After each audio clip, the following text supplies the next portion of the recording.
Welcome to Implausible Nature, your home for all things Black Templar, and now 11th edition. So the core rules dropped a couple days ago, probably by the time you watch this, very, very recently. And we're here to review them with you guys and give you our first impression, kind of talk about major changes we noticed, and what this means for us as Black Templar players, and Space Marine players in general. So yeah, very exciting. Very happy GW dropped these ahead of time. I don't know if it had anything to do with the French leak or not.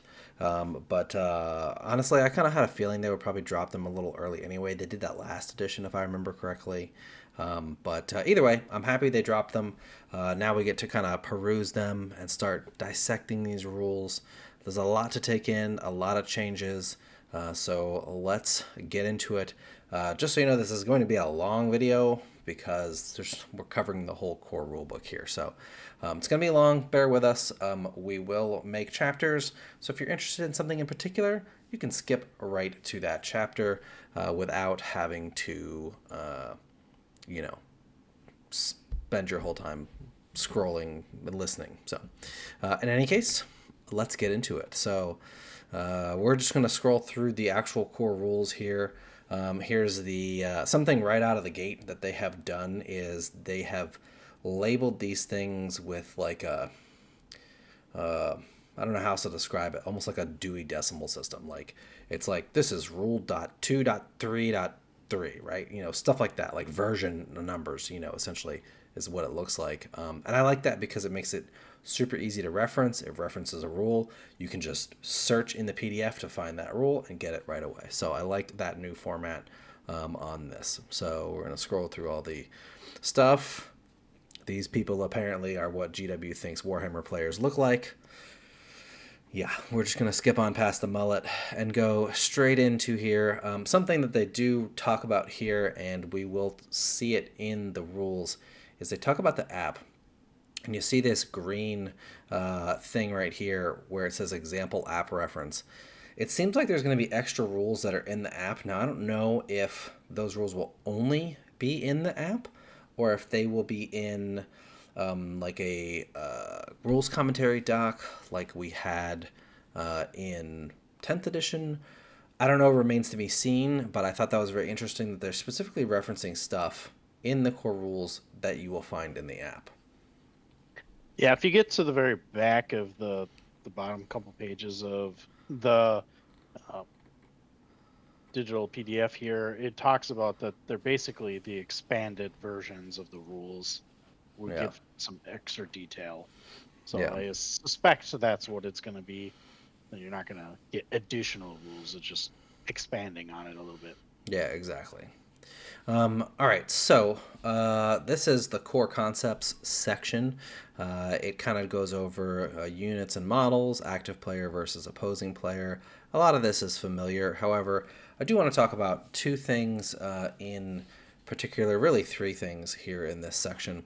And the first is this units and models. And I want to talk about this in particular because I've seen this meme making the rounds where people are like, it's a picture of 4 Grey Knights, and there's like a objective marker in the middle of them, I guess to show scale, and they're like 2 and 2. So they're within 9 inches, which is a new coherency, which is what we'll get into in a minute. And people are saying, oh, this is a legal coherency. No, it's not. Okay. Just like in 10th edition, it says right here, a unit can contain 1 or more models. These models move and fight together as a single group. This is the exact same wording from 10th edition. This is not a legal, that meme is not a legal coherency. Just because it doesn't say it under coherency doesn't mean the rule doesn't exist, and it's right here. So I want to get that out of the way first because I'm tired of seeing that thing. GW is obviously not going to allow that ridiculousness. So let's move on from that. Something I do want to note, more interestingly here, is the definition of active player and opposing player. So, as expected, when it is the player's turn, that player is the active player, with the following exceptions. Each time a unit is selected to move, that unit's controlling player is the active player until that move ends. So, like an out of sequence move, like a surge move or a reaction move, you become the active player then. Likewise, each time a unit is selected to shoot or selected to fight, that unit's controlling player is the active player until those attacks are resolved. So, if something references active player, those essentially three exceptions, are now going to make the other player whose turn it is not the active player. And I thought that was an interesting distinction. I don't know how that's going to play into the overall realm of 40K. I'm sure there will be things that reference that, but I thought that was an interesting distinction, Bob. I think this is a reference, a clear take on tournament clocks. So this is going to be like when you're the active player, this is when you have to be on the clock. So this is a defined way in the actual rules saying this is when you have to tap in, start your time when Makes you're doing sense. these things. Makes sense. So Yep. Yeah, I can see that. That makes sense. All right, so moving on, a lot of this is going to be familiar stuff. Talks about dice rolls, what it means, what's a 2+, what's a 3+, etc. Again, here we see these green things on the right. These are references to more information in the app, right? So a lot of this looks like it's stuff that was in the rules commentary, like rule sequencing, closest model slash unit, table quarter, within versus wholly within. So I think that's interesting. Battle Shock. Something that I noticed that is different here about Battle Shock, and I don't know if it's going to matter or not when it comes to like modification of characteristics, but it says the objective control. So when a unit is battle shocked, the objective control characteristic of all of its models is modified to a dash. 10th edition is modified to a 0. I don't know if that will come into play, like if something with a dash cannot be modified. In other words, like previously, if you had an ancient in a unit, which nobody ever did because ancients suck, but let's say you did, and that ancient gave you +1 OC, and your unit has a OC of dash, does that mean that they can't be made to be +1 OC because of Battle Shock? I don't know. We'll have to see when we're able to read the modifying characteristics stuff, which will probably be in one of these green app things. yeah, I have nothing really to add with that. I mean, we've all kind of seen um, the reviews on the Battle Shock rolls. Yeah. So Battleshock getting a little nothing. more important in this edition for sure. Yeah. And then to kind of tag along to that last thing, objective control. It says if a model has an OC characteristic of dash, it is unable to control objectives at all. So yeah. All right. So then here's the data sheet composition. It's pretty much the same as it was before. Not really any changes here. So let's move on to moving units. The big thing about moving that I note is pivoting is now free because, as you see, rotating right here, they rotate a tank. It does not lose any inches. It still moves 12 inches, and it's a rhino, so that's how far it goes. So that's a pretty big change, not having to lose 2 inches on pivoting. Yeah, in the previous edition, obviously they kept it, but what was it? Maybe it was a ninth edition. I don't know. They all blur together at this point.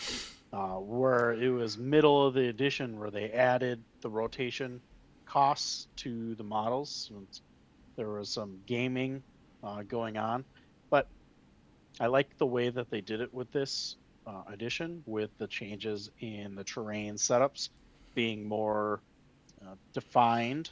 Yeah. So they're making it so you can actually navigate the boards effectively. Um, as long as you're keeping those straight lines as is in the diagram, I think it's going to be fair.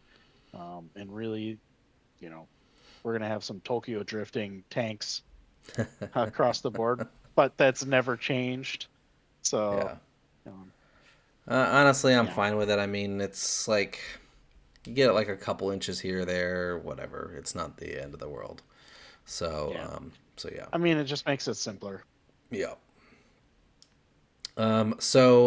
Also under moving, setup is now its own rule. Like what when a model is quote unquote set up, Mhm. is was like defined in several different places in the rules commentary of 10th edition. Now it has its own paragraph of like what constitutes being set up and when you are set up.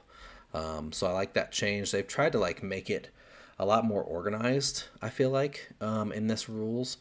What are your thoughts, Bob? Yeah, they have obviously everything's planned out. You have the numerical options on here. I feel like the rules so far are very guided. Yeah, So I like that. Um, Hopefully it'll be easier to reference everything. yeah. Um, Coherency, we mentioned this earlier. Coherency is still 2 inches horizontally and 5 inches vertically of at least one other model in that unit. However, you have more than 5 dudes, now you got to have 2 models within 2 inches. That's gone.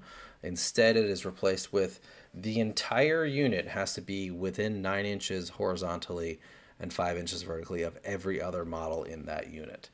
So this can make it hard for uh, big units to easily stay together, but it also prevents like stringing your dudes out in a line to screen the entire half of your board with like a big unit. So this will impact those Bastion Black Tide lists that's one of the tactics that you use with the Crusader squad is stringing them out to get multiple quarters, yeah, multiple objectives. So this is going to be something that, will impact that style of list. You're going to have to be much more compact, which while I think we were worried about initially about the spacing in the edition due to engagement range being 2 inches, which we'll get to in a little bit here, um, as well as deep striking now allowing the 8 inches. This condenses a unit down significantly, especially with those large units. yeah, So I feel like it's a balance yeah. there. So Yeah, I agree. And speaking of engagement, here's the rule on it. It's now 2 inches horizontally, as well as 5 inches vertically. So that second part didn't change, but basically doubling engagement range is a pretty big change. This was something that was released earlier. We knew this was coming, so this is not a surprise, but yeah, nonetheless, a big change for 11th edition. So all right, and then it gives a couple examples. So here is the new coherency. They're all within 2 inches of each other, of another model, and they're within 9 inches of each other, of every other model. Note that it's not wholly within nine, it's only within nine. So you got a couple dudes here, or I guess gals, who are outside the full 9 inches, but they are within 9 inches of each other. So makes it nice that it's not wholly within. And then here is the engagement bubbles as well, which is a nice visual graphic. I appreciate them giving us more visual graphics in this rule set, just to help visualize what it's supposed to look like. yeah, I agree. You can kind of see here, like in that first one, the coherency, the distance that you know it is a significant distance. 9 inches is nothing to sneeze at. Yeah, Um, 10 inches, or I'm sorry, 9 inches for a 10-man unit is a lot of space, but it's yeah. when you're getting to those larger 20-man squads blocks. Yeah. it's going to be much more difficult to fit all those units in there. So Just in case Outriders ever don't suck in this edition, a gigantic squad of Outriders with a character and an ATV is going to be extremely hard to fit within this 9 inches. So, but I don't foresee that really being an issue because who's running a 6-man plus an ATV plus a character? Basically, no one. yeah. So, It's a good thing that we don't have pie plates. It's a good thing anymore. that we don't have pie plates, exactly. All right, so making attacks. So now it they've cleaned this up a lot. I feel like the 10th edition rules was like, here's how you make shooting attacks. Here's how you make fighting attacks. Oh, see, shooting. They've combined it all together, and it's just because it was essentially the same sequence anyway. So now it's all in one place. It tells you while shooting, you can select one or more ranged weapons, just like prior. And then while fighting, you select one melee weapon, also like 10th. So no change there. Not really any big changes as far as the actual like select your targets, start shooting, start fighting, whatever. The actual rolling of the dice portion, pretty much the same. The big difference here will come in resolving attacks. So when you are resolving your attacks, and we're going to scroll past this here a little bit to get to the actual attack sequence, because the save process, the wound allocation process, is very different. It's no longer in 10th edition. Attacks are made by raw one at a time. You can speed roll dice, but you can often slow roll dice to be more advantageous in certain circumstances, or maybe you have to because of certain things. So we're going to kind of talk a little bit about this because it feels complicated, but it's really not that complicated once you kind of understand it. But I will say I do like how they've made these little infographics now where it has color coded like, oh, this is a critical hit, oh, this is a hit, those are both green, these ones fail, so they're red. I like the way that they have organized this just to make it easier to read at a glance. I think that's the one thing that the game has done a really good job of, or the writers have done a really good job of making things easier to read at a glance in this edition. So, save rolls. So we are going to spend some time on this because I think it's important to go over this. So previously in 10th edition, you would roll to wound on the unit, and then you would pick one guy one model at a time, essentially, to roll saves on. Now, if they all have the same save profile, you would just roll all your dice together as fast rolls. Or if you had like, okay, well, I've got like, let's take a Crusader squad because they're a great example. Well, I've got 3 guys with chainswords that have power armor. I want to save on them first. So if it's a bunch of 2 damage attacks or 1 damage, I'm going to roll enough dice that would kill those 3 guys, because then I may want to start over on a second guy, on a different guy, like a neophyte. It'd save those power fists till the end or something like that. There was a lot of shenanigans, and it could take a long time to kind of get through that. That's all gone. So now what you do is you're going to group every different type of profile within the unit. So again, let's take a Crusader squad. We'll add a character just for the sake of argument. You're going to have 3 groups here. It's one group for each character model. So you got the character. He's his own group. Then you're going to have one group for all other models with the same wound, save, and invulnerable save characteristics.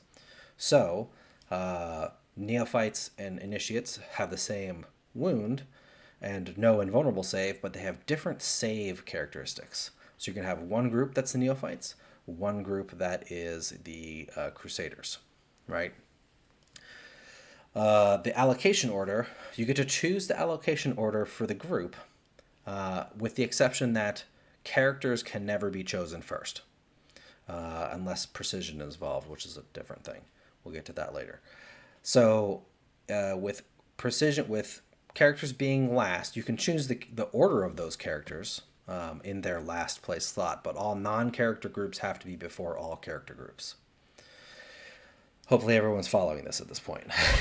So, Yeah.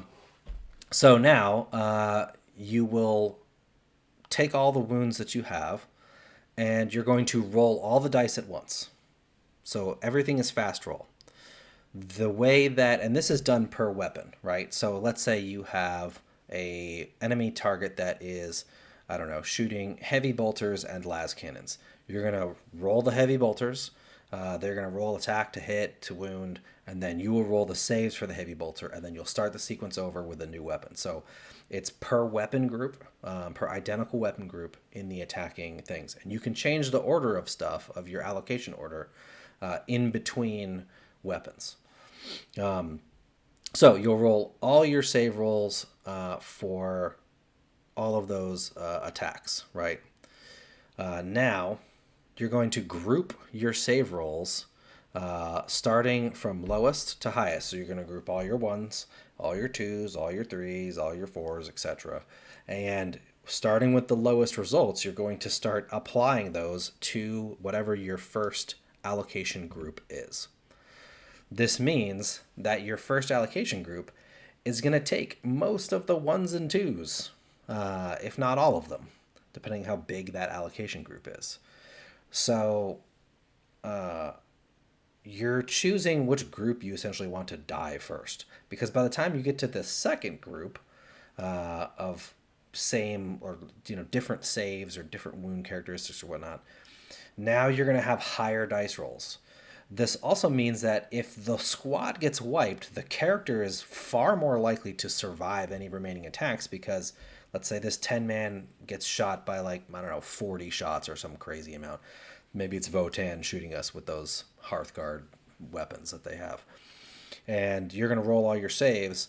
And by the time the squad is dead, then within the same pool of saves, the character is now getting all the fives and sixes essentially. So they're much more likely to survive, and you're going to roll these dice much, much faster. So yeah, and then you'll start this sequence over. So this means that neophytes, are, depending on what it is, are probably going to be back to being the first ones to go, because depending on how many wounds you have to roll saves for, you may not want to lose your power fists on your guys, and there's a chance if you have, 15 saves to make, you're going to want to start with the neophytes because you want to keep those power fists alive till last. So that's a flip flop from what we were doing in 10th, where it was let's take the best save possible.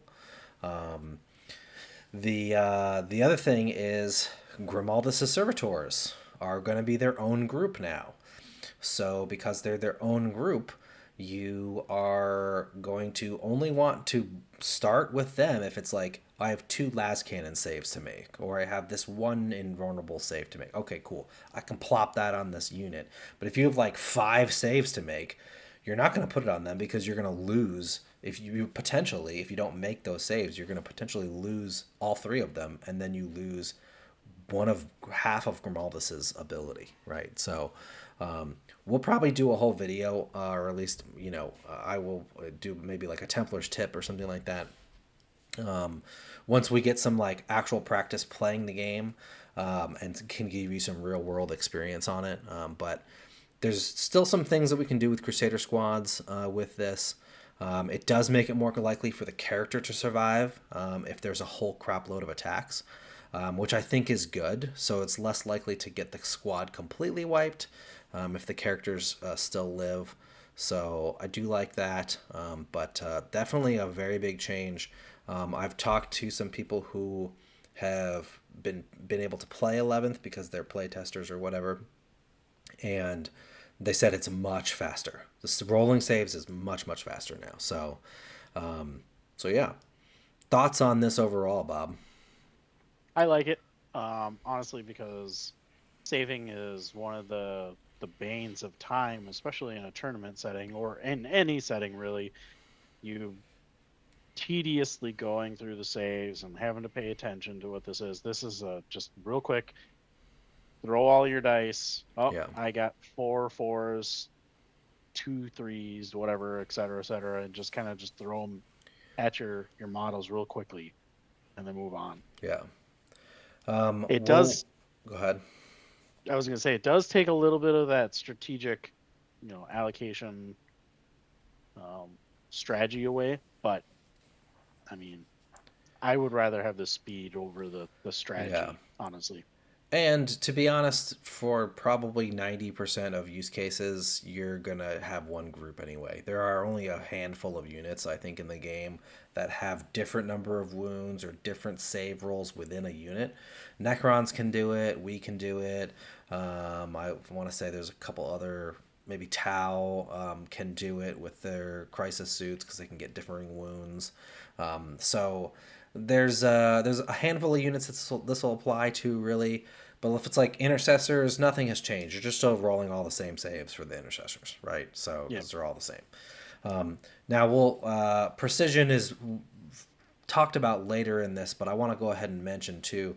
This makes precision significantly better than it was in 10th edition. In 10th edition, it's like, all right, cool. Let's say you've got your marshal and he has 8 attacks and you're wound with 6 of them and you epic challenged the whatever character. And that character has a 4-up invul. Maybe he has 4 wounds. So those each attacks is 2 damage. So you're like, all right, I'm going to precision. So your opponent's going to pick up 2 dice. Okay, cool. All right, I failed one and I made one. All right, cool. Roll again. All right, I made both. All right, cool. Roll the last 2 or the next 2. All right, I failed one. Now he's dead, and the others spill over to the unit. Uh, but he just ate up like 4 or 5 saves. Right now, the literal like if you roll more than 2, uh, less than whatever you need, invuls or whatever they are, he's dead on the first 2 failed saves in this scenario, and the rest will go into the rest of the unit.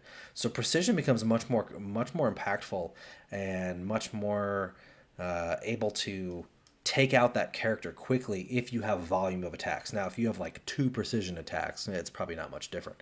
But if you have like a character like our marshal who has 8 to 10 attacks, it can be something that is, pretty powerful to just nuke a character quickly out of a unit. All right. And then they have, once again, a bunch of infographics here as I scroll through these, showing the scenarios and stuff like that. I really like this because it really kind of gives you that visual of describing it and how it works. Attacking attached units is another infographic. Allocation groups, it talks about that, which is great. So, yes. So then we come to other concepts. It talks about visibility, line of sight, fully visible or not. This is pretty much unchanged. Mortal wounds are pretty much unchanged as far as the way they work. Same thing as before. If there's both normal and mortal wounds, they're going to be applied last. A big change here, though, is hazard rolls. So hazards are now a fail of a 1 or a 2. So they're doubling the chance that you have to fail. However, if it is not a monster or vehicle, you only suffer 1 mortal wound now instead of 3. Monsters and vehicles still suffer 3, but I think this is an interesting change. I think it benefits units like Hellblasters and Inceptors because only suffering 1 mortal wound, you're much less likely to die, even if you're more likely to inflict on mortal wounds on yourself. Thoughts on this one, Bob? Yeah, I think it's a good change. For Space Marine players, we like it better because it's obviously going to be the 1 mortal wound versus just losing a model. So Yeah, Hell Blisters go up in power for that. That's one of the obvious ones, but it does take away from the meme of shooting when you blow your own guy up. I imagine they will have a clarification with this because I haven't seen it.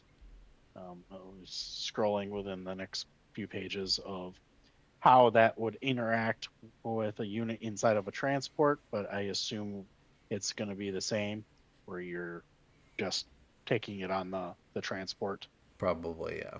Yeah, because it says So, if each model in that unit is a monster vehicle, remember, well, at least in 10th, with firing deck is the vehicle shooting the weapons. yep.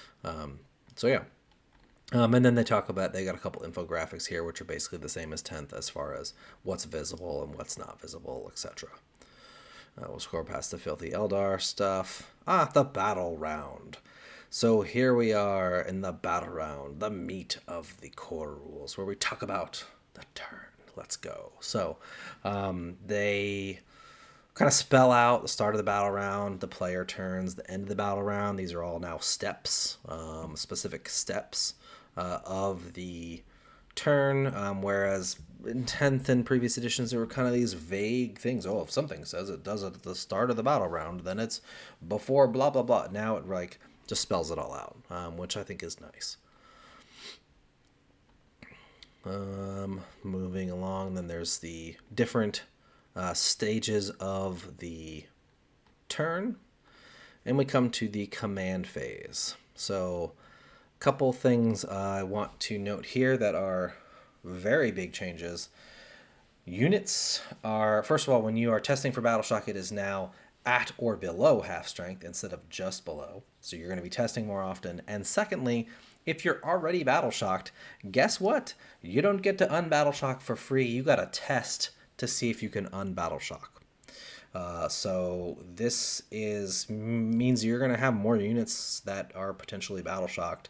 They're trying to make it more relevant. I think these are all good steps in the right direction. We'll see if it's enough, but I do like these changes to make it more relevant. Shadow of the Warp is going to be extremely powerful for the Tyranid players. It's going to be mean, yeah. So, but it does make those units that have conditions where they battle shock, especially with that -1 leadership, much more relevant. Yeah. So I also want to point out here that command abilities, so rules that are triggered in the command phase, so like Grimaldus' ability in the command phase, do X, Y, and Z, these are now specifically after battle shock test. So if you're below or below half strength, you can't be like, I'm going to do Grimaldus' ability or whatever. Or if it matters by, if it's something that you couldn't do, you had to do in the command phase and maybe you wouldn't be able to do if you were battle shocked. It now happens after that specifically. So that's a change to that. And then there's the specific end of the command phase step. There'll be stuff that says at the end of the command phase, just like there is now. They now are specific actual steps. And then they give you some examples here of battle shock as well. So movement phase. So talking about moving units, you have a bunch of options here. Most of these should be familiar to us. Remain stationary, normal move, advance move, fallback move, disembark move, ingress move. Ingress move is now essentially arrived from reserves. And I do want to note here that it says, as part of your movement phase, you're going to select a unit. So select one friendly unit that has not been selected to move this phase. You can select a unit on the battlefield, in strategic reserves, or embarked within a transport. That unit is selected to move. So if you're in strategic reserves, you can only make an ingress move. This, to me, says that you are no longer forced to make your strat reserves deployments at the end of the movement phase, which is the way it is currently. So you can do it at the beginning, in the middle, in between, whatever. I think this is a great change, allowing you to kind of set the board a little bit better. Yeah, I like this a lot. This is what that reading is pretty much what I've seen across the board with all the content creators that have had access to this for a while. Being able to pull from a reserve if you don't get an advance that you want on a particular unit. Maybe you have something in reserves that you can use as a backup plan. Just drop it out after, and then be adaptable based on what you need. I like it. It's a nice quality of life change. Yeah, absolutely. So as we look into these different types of movement, the great thing here, this is the first time that we've seen this. Well, I mean, technically GW has shown us some of these already, but these rules are now broken out into these boxes, and they're very clear. So like advance move, your maximum distance is advance advance roll plus your unit's M characteristic, movement characteristic. You are eligible if your unit is on the battlefield and unengaged. The effect, your unit moves as described in moving.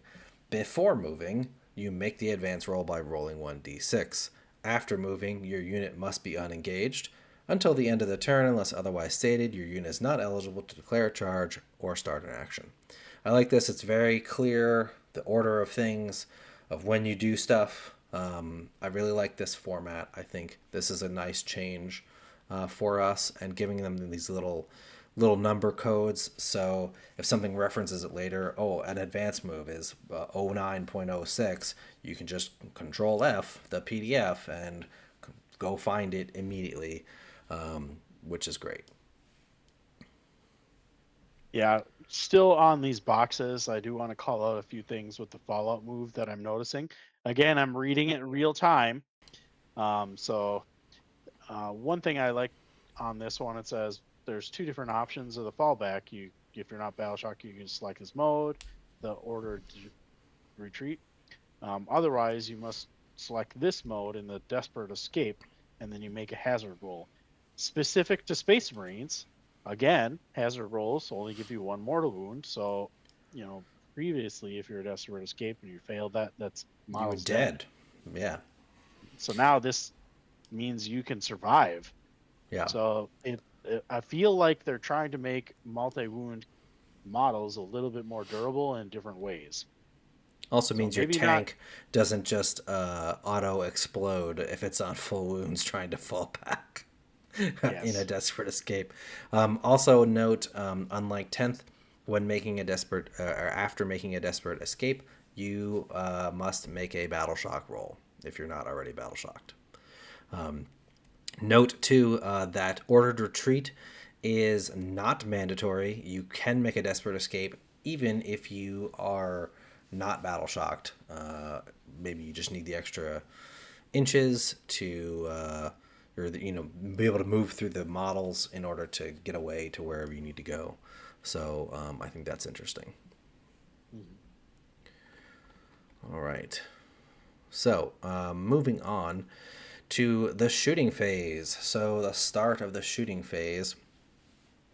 This is more or less the same as it is now. There's a few clarifications, few changes.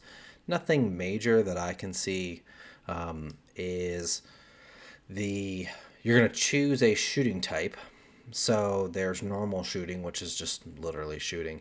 There's assault shooting, which is now the assault keyword Yep. on the assault ability. Pistol is gone. It's replaced by close quarters shooting, functionally the same thing. And then now there's indirect shooting, which has changed drastically. Indirect is now really not good if you can't see the unit at all. So when you first of all, you cannot have made an advanced move to fire indirect. And then secondly, if you're targeting, each time you target, they get the benefit of cover. So whatever that's worth now, because it's not +1 save anymore. So, these are all unmodified hit rolls, so it doesn't really help you. Yeah, the benefit of cover doesn't really help you unless you get something when you have the benefit of cover.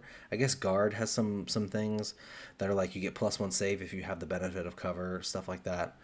You cannot reroll hit rolls, and an unmodified hit roll of 1 through 5 fails unless your unit remained stationary this turn and the target is visible to one or more friendly units, in which case an unmodified hit roll of 1 to 3 fails. So if you are just trying to shoot all the way across the board and plink that squad on the back objective that nobody can see, you are hitting on 6s, which is rough. So, but I Yeah. like, Most indirect fire is not a volume of fire. yeah, Um, yeah. there's exceptions, Desolation Marines, but yeah, this is huge nerf Also, you over have the to have traditional. remained stationary to hit on 4s, in addition to having one of your units essentially spot it. So this is a huge nerf to indirect shooting, which is fine. I really don't like indirect shooting. I think it's uninteractive. I think it's fine that you're hitting on fours, if or no better than fours. If you can spot it, that makes sense to me from a thematic standpoint. But it also means that like you can't just like nuke your opponent's crap on the other side of the board that's just hiding on an objective or whatever, without being able to retaliate or have any sort of recourse. So yeah, I do like that. Close quarters shooting is now kind of all consolidated into one. They took Big Guns Never Tire and kind of put it in here. So if Yep. you're now the monster vehicle shooting rules are in here instead of having a whole separate rule called Big Guns Never Tire. So yeah. This also, I believe, will mean that when you go to shoot with, like you'd be able to shoot out of sequence with a monster or vehicle because it doesn't. It's not a. It's not a in your shooting phase kind of things. It's when your unit shoots. So I find that interesting as well. All right. So moving along, we have the charge phase, and GW went over this. So this is a huge change. The charge phase now, it is the short version is you roll to charge, and you don't have to pick your targets until after you see the dice, which is great because now you can charge anything within that range. The downside is you have to.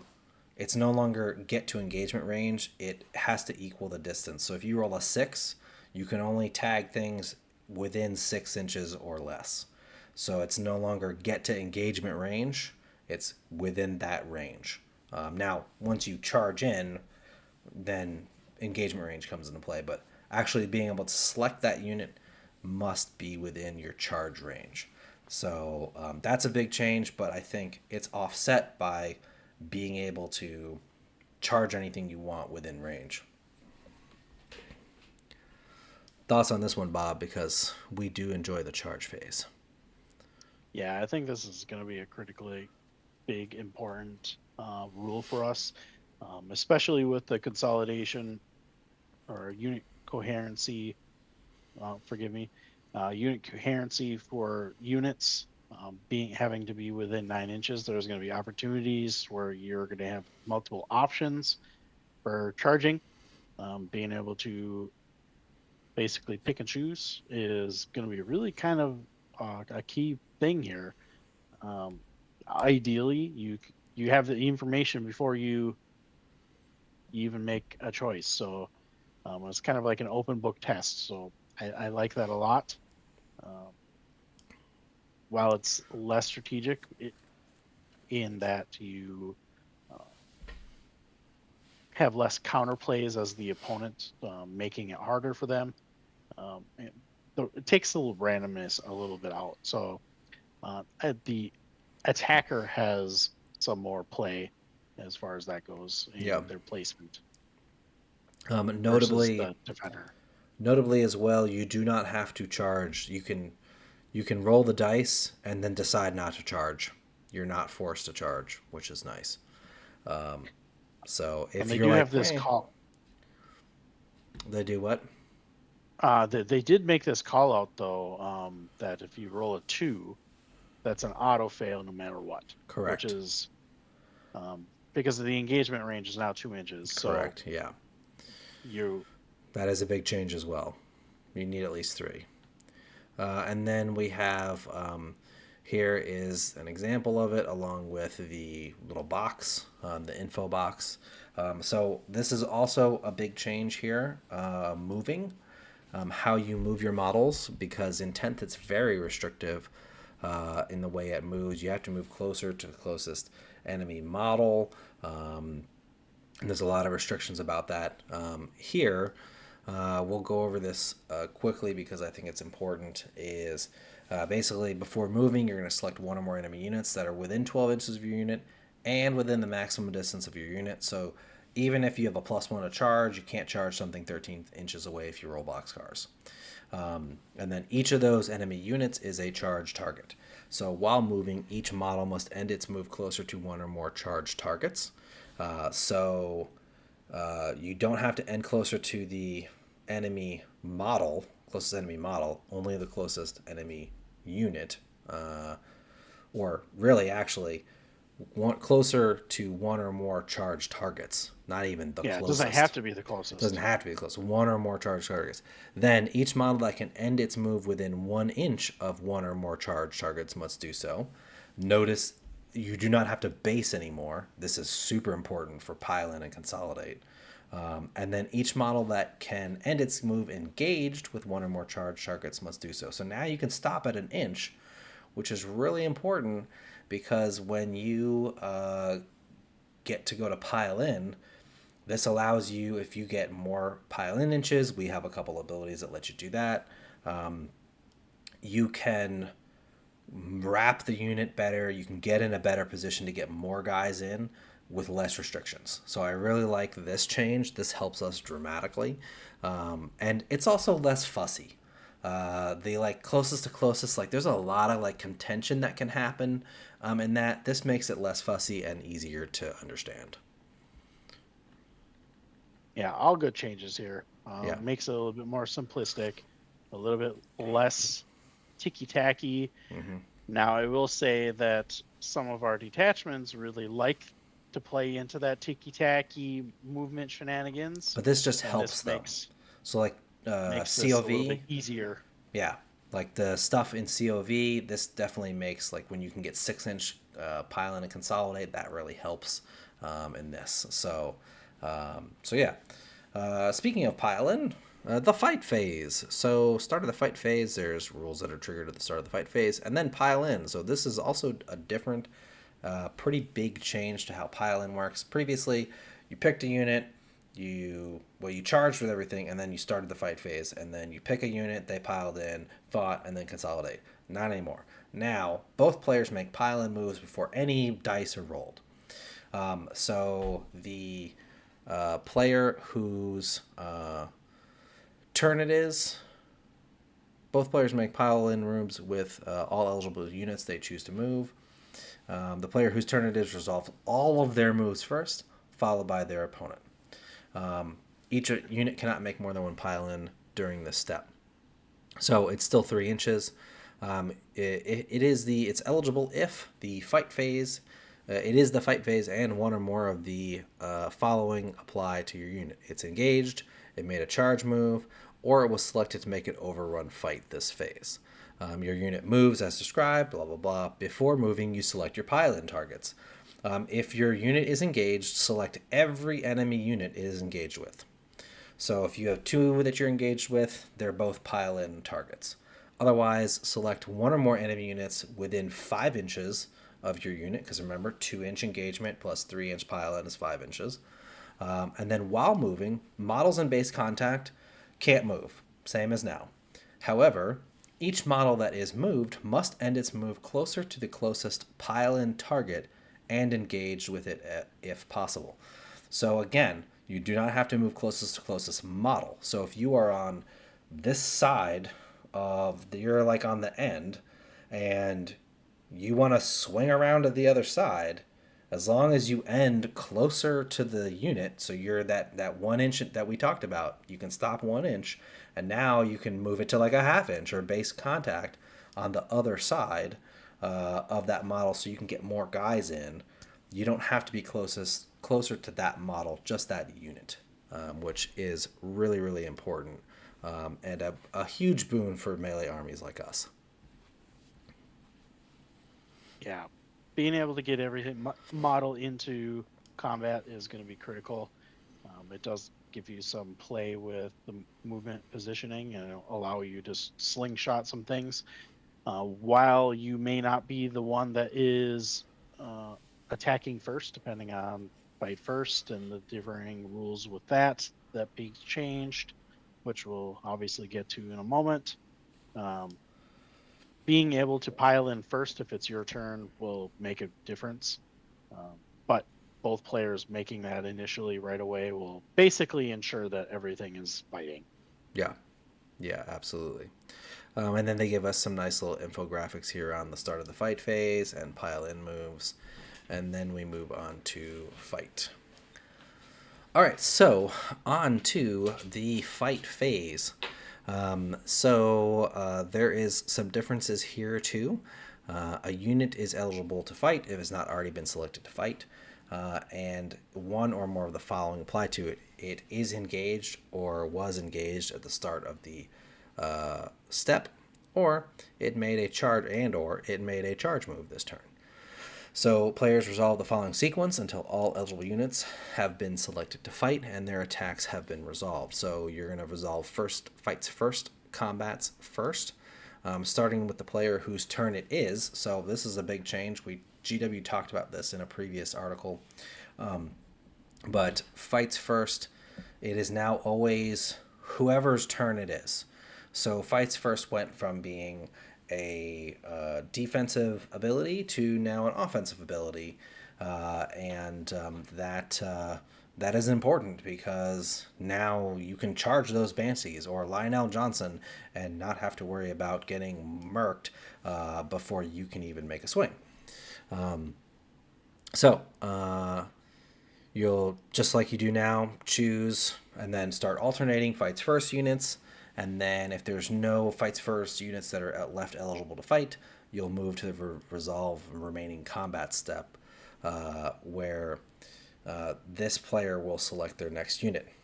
So the big change here is currently in 10th edition, the defending player goes first. So they start their fights first, and then when it goes to the remaining combats, the normal fights, they also choose the first unit. Not anymore. Now it's just alternating.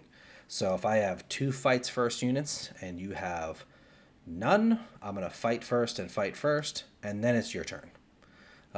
Which I like that change. It's just simpler. It's less convoluted than what it was before and easier to understand. Yeah, we discussed the change to the fights first and that being a nerf, and I think that's well documented across the internet at this point. How this is a big nerf. I think Games Workshop wants to spin it into a positive thing, but it really is a big nerf. For fights so first a lot units. of our models, for fight first. There is some fringe uses of that. If you have multiple units that have fights first, then it does come into play. Yeah. Because you do have to alternate, or you could presumably interrupt to be able to get that. So obviously, if you charge into something that has fights first, and they only have one of them, pick that combat first. Yep. Don't be dumb. Don't be dumb. Don't be dumb. There is something new now. It's called Overrun Fight. So this bear with me. Sounds a little convoluted, but it makes sense. So you're eligible for an overrun fight if your unit is unengaged or was unengaged at the start of the fight step but became engaged during the fight phase. Say what? Okay, so what that means is you can choose an overrun fight if the classic, I charged with 2 units and I annihilated you with Unit A.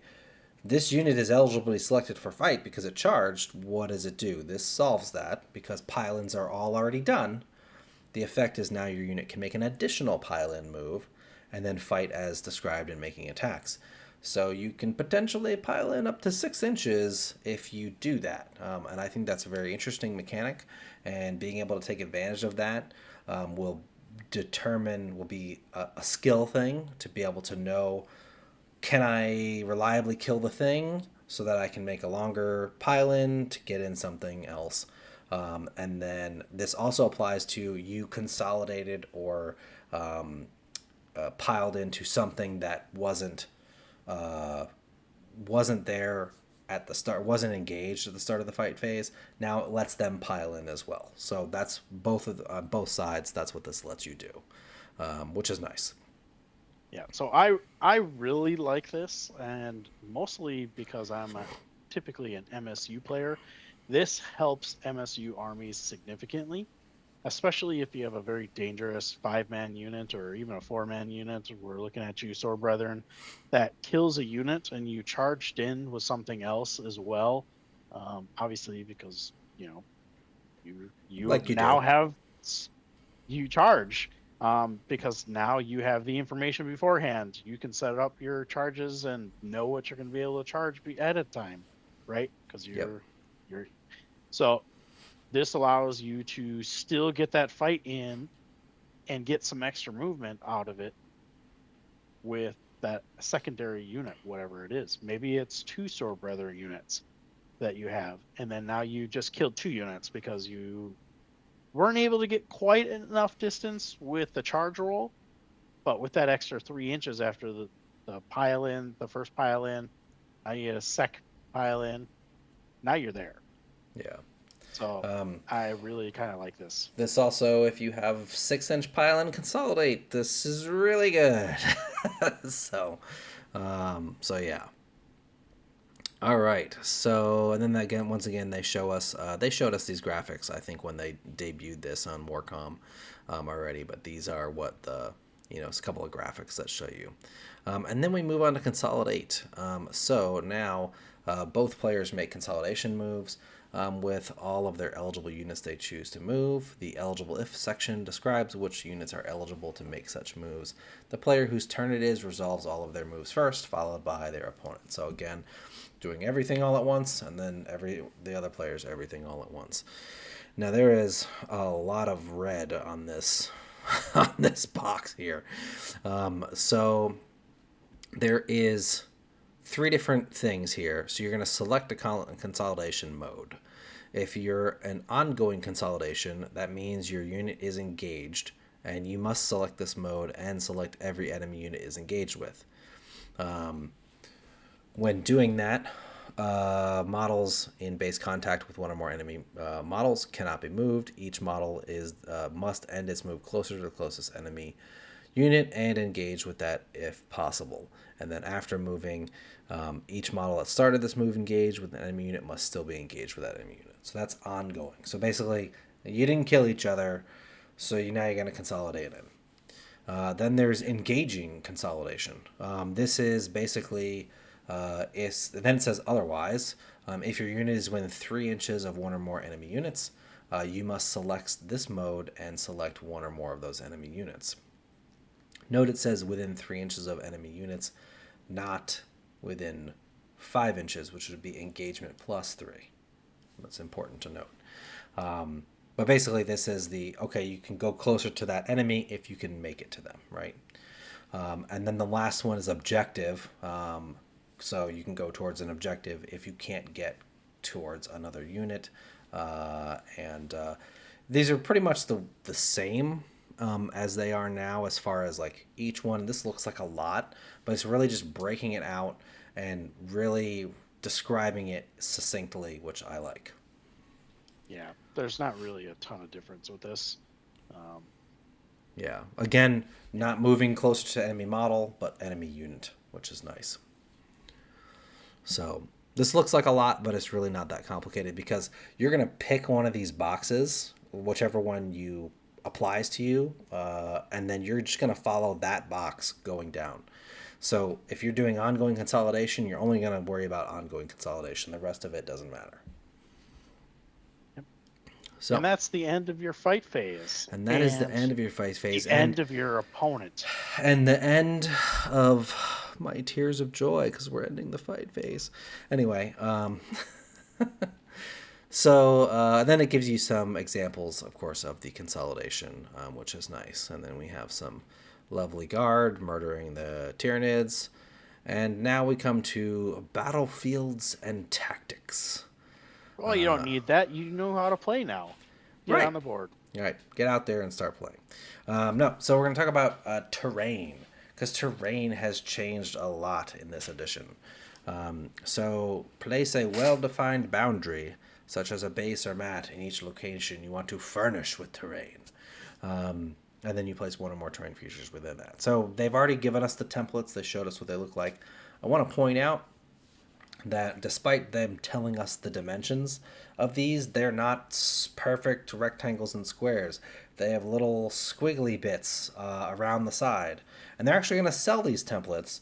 And I'll be honest, I'm probably going to buy them from GW as opposed to a third party because I really like the design that GW puts on them. It's like ruins, desert, looks like, I guess, Armageddon, which I have a sort of sandy terrain, for my basing and for my board. So I like them. I'll buy them, but I'm sure you'll be able to find them in the same shapes in multiple third parties, whether you want them clear or whatever. But I think it's interesting that they are not specifically like squares. It's like a square with like a couple things, and like one corner is a little messed up, and I kind of like that, honestly. So Yeah, um, I'm kind of indifferent. yeah, Bob doesn't care. So there are different terrain categories now. So there is exposed terrain. Exposed terrain only offers scant protection to the most desperate troops and can be traversed without hindrance. Examples: craters, razor wire, scattered debris. Then there is light terrain. Terrain can provide cover from incoming attacks, but will not slow an enemy's advance or offer lasting defense, such as barricades, low walls, or statuary. And then there is dense terrain. Dense terrain is an obstacle that even the largest war machines can shelter entire squads from enemy sight. So buildings, ruins, armored containers, woods. The missions deployment map will tell you which terrain categories to use, usually color coded. That's what those colors meant on the terrain things of the maps that they showed us. And here is some examples. So terrain placed on a map. We see that the ruins, the big wall, second floor ones of this Mechanicus ruins stuff is dense terrain, and then the little tiny broken wall is light terrain. I like that they are being more specific and granular about terrain because it allows you to have more variety of what your terrain looks like as opposed to, Oprah Winfrey of ruins. You get a ruin, and you get a ruin, and you get a ruin, because that's all everything was. So I like that this gives us some defining features. What do you think, Bob? Yeah, I think that it allows you to have a little bit more thematic boards. Mm-hmm. Um, I like ruins personally, but I know that a I do lot of too. people don't. And this allows you to take woods or maybe some alien planets. And as Yeah, long as you have the same type of terrain on the board, and rough you shapes. can, in rough shapes, you can really do whatever you want and play Yeah, on different boards. We, in our get together that we had at Nerd Camp, we had an alien board, and it's pretty cool. we had to get a little bit creative with We some did of have to get those creative. Yeah. with those terrain features, but now in 11th Now we edition don't we have have to. defined Yeah. rules. Yeah, So which I like. And then it talks about movement. So this is defined movement for terrain. There was movement rules and stuff like that, but it was basically largely revolved around, well, what do ruins do, because that's the only thing anyone's using. So all models can move horizontally and vertically through exposed and light terrain features. Dense is only infantry, beast, swarm, and mobile units. That's a new keyword. Mobile units can move horizontally through dense terrain features. And then infantry, beasts, and swarms can move vertically through dense terrain features. All other models can move horizontally through dense terrain features, provided that all sections of that terrain feature that the moving model's base would move through are 2 inches or less in height. Otherwise, the moving model must move vertically to ascend or descend such sections. So again, 2 inches or less. Even if it's dense, you can go through it. They cannot move through ceilings or floors while doing so, and they cannot end that move on any surface of that terrain feature that is not ground level. So just some very clearly defined ways that you move, more or less the same as what it is now. Talks about moving vertically and then setting up or ending a move as well. So yeah. pretty clear as far as that goes. I think one of the things that is of note here that I want to kind of point out is on the setting up or ending a move. It says after ending that move, a model it has to be stable and no part of its base overhangs the outer edge of that surface. So Yep. no more wobbly model. Yeah. Wobbly So model if it's syndrome is gone. We have cured wobbly model syndrome. yeah, so you do have to have a solid positioning on that.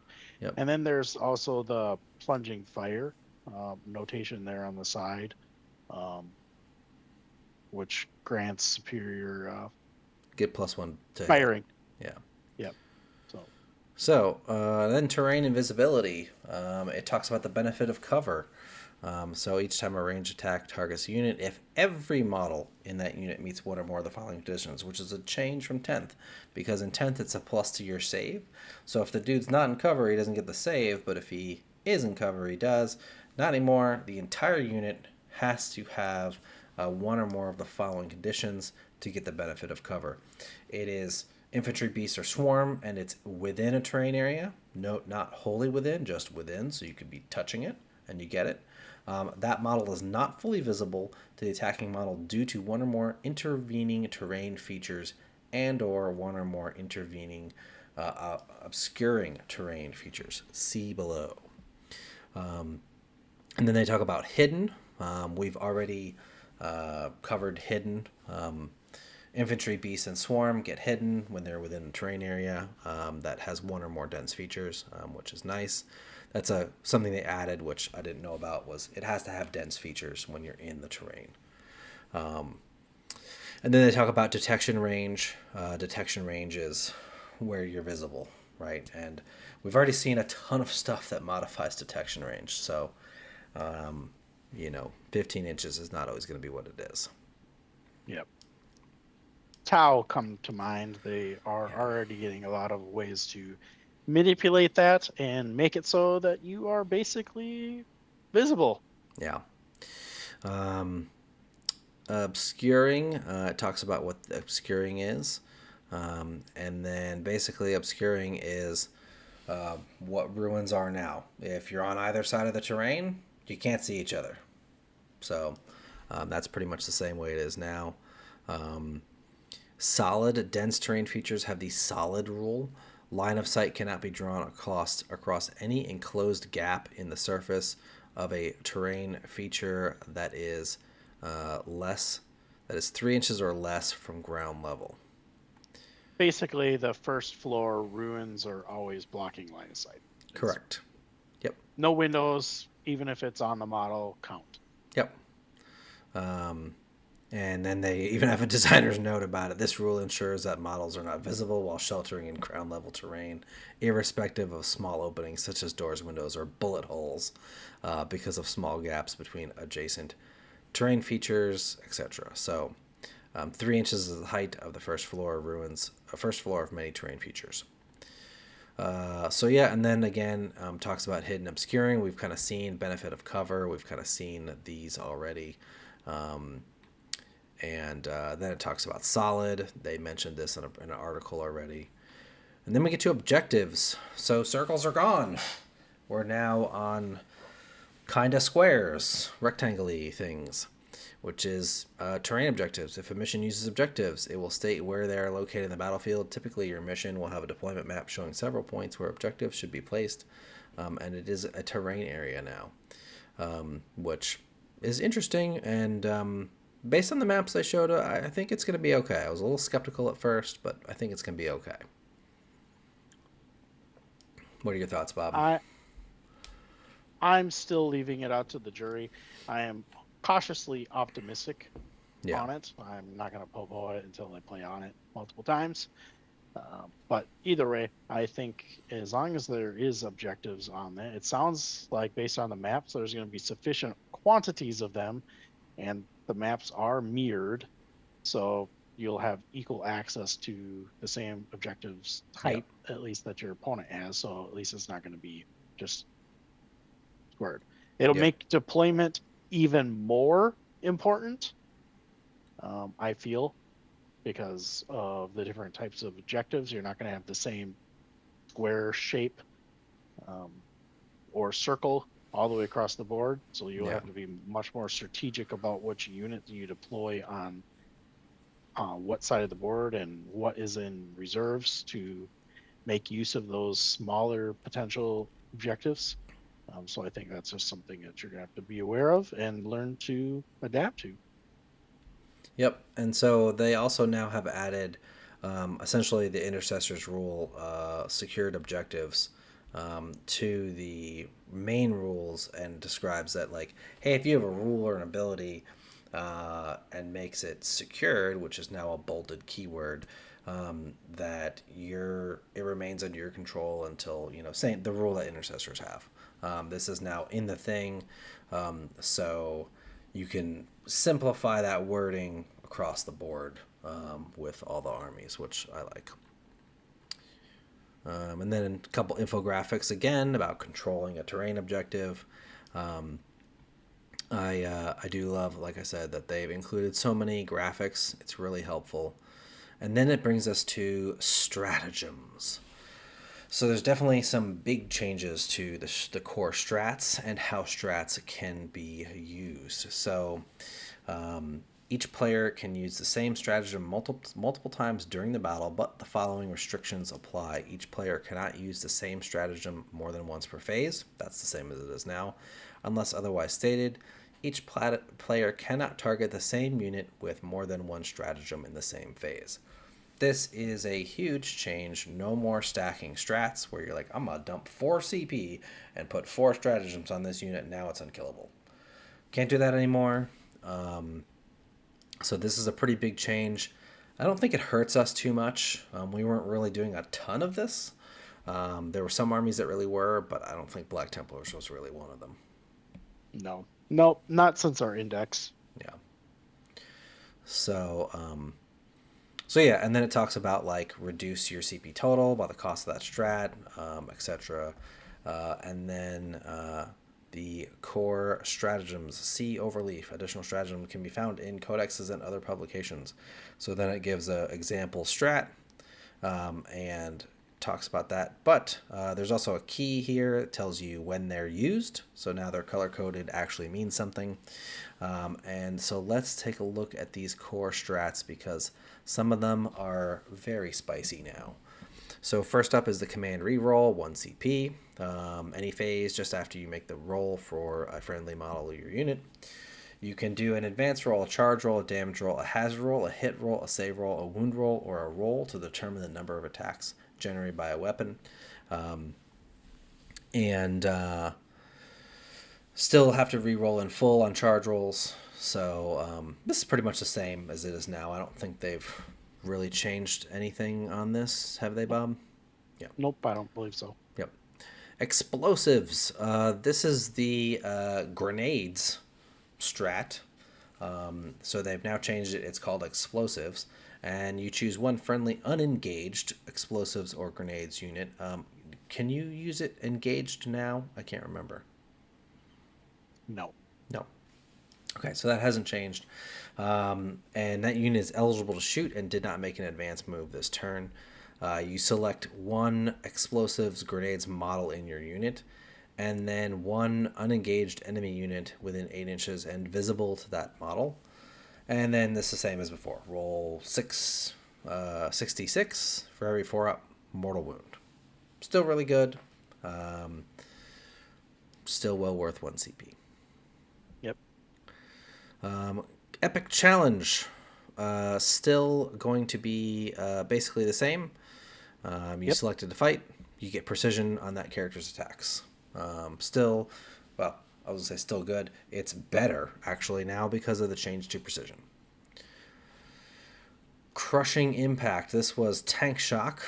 Now monsters can do it too. And it's your charge phase. Just after a friendly monster or vehicle unit ends a charge move, you'll target that monster or vehicle. Resolve in the following sequence. Select one enemy unit engaged with your unit. Select one model in your unit engaged with that enemy unit. Roll a number of d6. This also means, by the way, that multi-monster units like Carnifexes can use this. because you're selecting one model. And then roll number of d6 equal to the toughness characteristics. On a 5 up, you suffer a mortal wound to a max of 6 mortal wounds per turn, per unit, excuse me. And your, for each one, your unit suffers. Yep. Oh, no, excuse me. They did change it. So if you roll a 1, you suffer a mortal wound. And then on a 5 up, your opponent suffers a mortal wound. So you can hurt yourself with this. Yep. I think I like that thematic. I like that thematic, yeah. It also means if you're like, I have a Land Raider with frickin' 12 dice, oh crap. You might kamikaze your Land Raider if you're low on runes or something. So I think that's pretty cool. It makes it a little bit less auto take, yep. where you really knew that there was, if you need mortal wounds in your list, that you're doing tank shock and you're doing grenades. Yep. And this is going to help mitigate some of that decision making a little bit. Like, hey, I only have a couple of wounds left. Is it worth it? Yeah. Maybe not. Yeah. Insane Bravery. It is the battle shock step of your command phase just before you make a battle shock roll for a friendly unit. It's now automatically successful. It is still once per battle.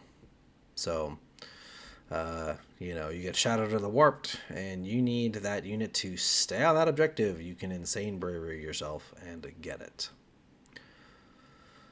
All right. So, moving on here, we have Rapid Ingress.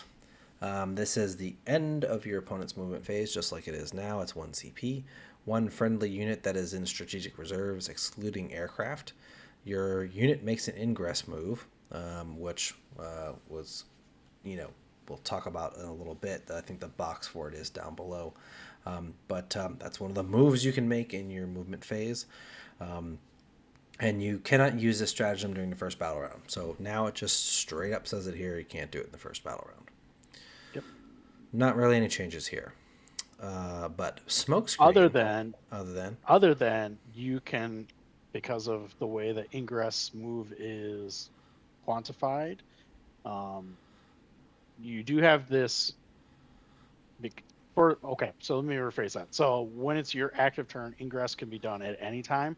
You do need to make sure that this is at the end of that movement phase. So you are still restricted to that end of the movement phase. So I just want to clarify that. Yep.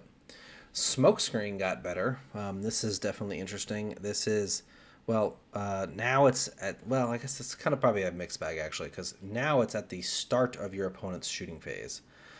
You choose one friendly smoke unit, and until the end of that phase, each time an attack targets either your smoke unit or a unit that is not fully visible to the attacking model, because one or more models in your smoke unit, the target has the benefit of cover against that attack.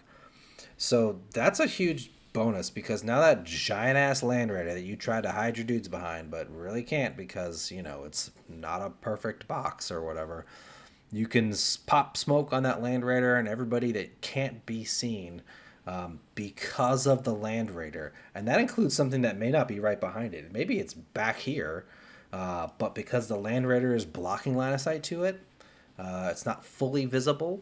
Now they get the benefit of cover. I think that's pretty good. It lasts the whole phase, which is great. And you use it at the start of the phase, which is the only downside. You have to choose, all right, what are they going to shoot? How much can I get? But I think it's still really good. Yeah, I think it's a good use of that, especially if you're trying to advance very quickly up the board and you're not necessarily in cover. Yeah, absolutely. All right, Fire Overwatch got nerfed pretty badly. So it's still one friendly unengaged unit. Your unit uses snap shooting, see below. But the big thing is the timing is now at the end of your opponent's movement phase only. So no, in the charge phase, can't overwatch. And it's not like, you moved your guy? How do you feel about that? Do you have any reactions? Okay, all right, I moved another guy. How do you feel about that? You move all your dudes, and then your opponent decides if they want to Overwatch. What this means is maybe I'm trying to run from one bit of cover to another, and there's a little narrow thing where my opponent can see my guys. But if I can get my whole unit from here to over here in the movement phase, and they're no longer visible, guess what? You can't Overwatch them. So really like that change. And then snap shooting is eligible if the stated rule is allowing the shooting type. You make attacks like normal, and then you need a 6 to hit, just like now. The other big one is no more rerolls in Overwatch. Yep, that's a big change. Yeah. Okay, so heroic intervention. This is also a drastic change. It is at the end of your opponent's charge phase. One friendly unengaged unit within 12 inches of one or more enemy units, and you can only select a vehicle unit if it's a character or walker. You resolve a charge, and then before making the roll, you choose a mode. So you can leap to defend, which, when selecting charge targets, you can only select enemy units that made a charge move this phase and are within the maximum distance, aka what you rolled. Or you can choose into the fray when making a charge roll. If the result is greater than 6 after modifiers, change it to a 6. And then when selecting charge targets, you can charge anyone. Select any enemy units that are within 6 inches and within your maximum distance. So that is +1 CP to do into the fray, so it's 2 CP, but you can literally charge anything within 6 inches. This is pretty crazy good. We talked about this in the Emperor's Champion video, so we don't need to dive too deep into it, but this is really good. Really good change. Yep, I think this is kind of one of those fun stratagems that basically will allow a close combat army really to kind of function, where the last one was a lot more restrictive and easier to play around. This one is a lot harder, and obviously you're going to want to make sure that you are much more careful with the Black Templars, because obviously we do want to be in close combat. Mm-hmm. We're going to have to be much more careful on our end as well, making sure that we're not going to give this away to someone else. Right. And then we've got counteroffensive, still 2 CP, functionally the same. Its wording is slightly different. You will pick the fight step of your opponent's fight phase just after an enemy unit has resolved its attack. You'll pick one friendly unit eligible to fight. Until the end of the fight phase, your unit has the fight's first ability, and it must be the next unit you select to fight. So,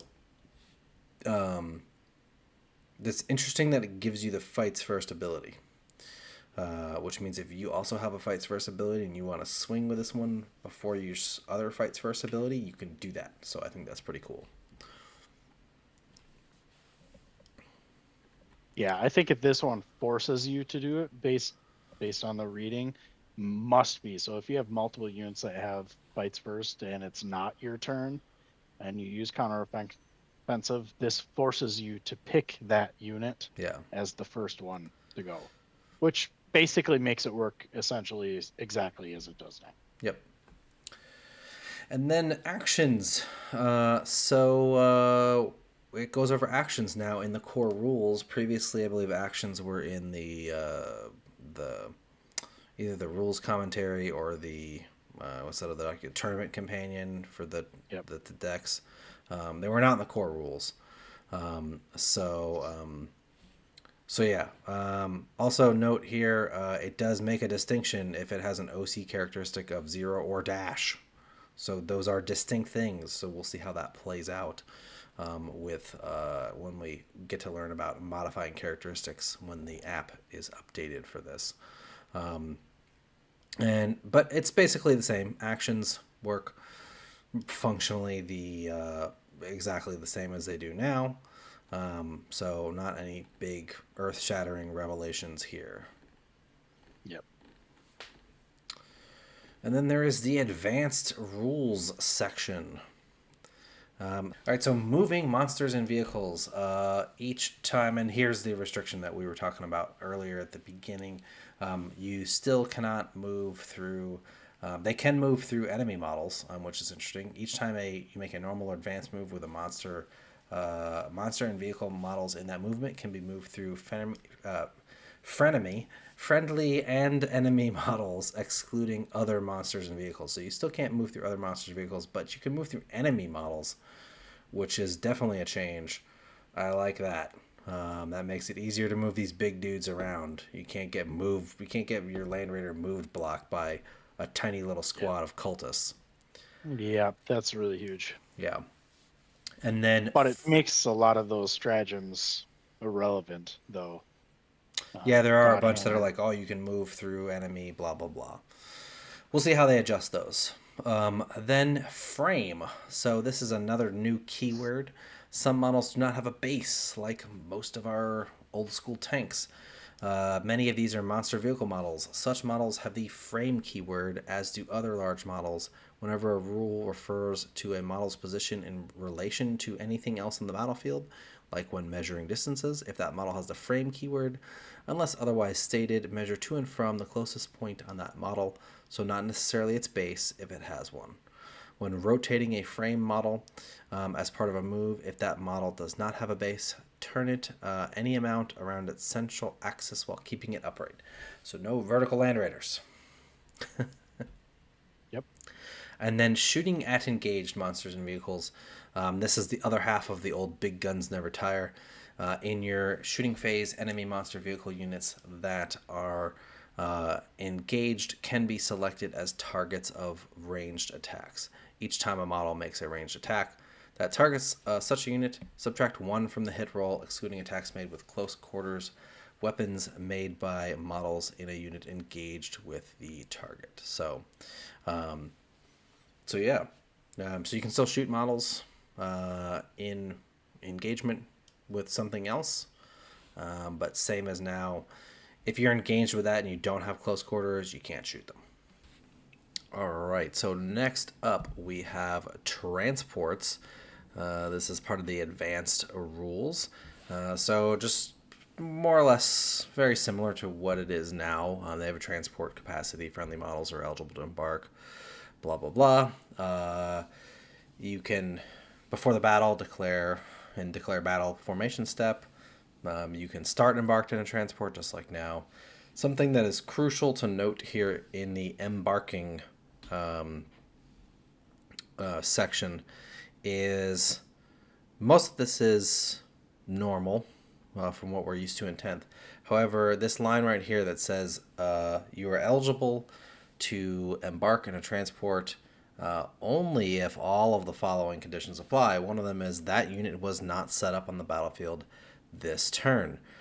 So our armored spearhead detachment, where and any of these other ones where you're allow you to. It used to be with the Eldar strat, but they nerfed it specifically. But they did not nerf the armored spearhead strat, where you can jump back in after shooting. There was no in the same turn restriction on that one. This precludes you being able to do that. So, an important nerf, probably why they didn't address it in that detachment errata, because they knew this was coming very soon. Which is unfortunate. Yeah, Yeah, it's kind of a broken ability, it but was it's kind of still busted. just another thing that is fun to do with that detachment, and makes it even more unlikely Yeah. to be effective. So, disembarking is got a whole host of rules to see here. So, if your transport's destroyed, you must emergency disembark. That's the only one that you can take. However, as we scroll down here, you'll see there's a whole big old paragraph here of stuff.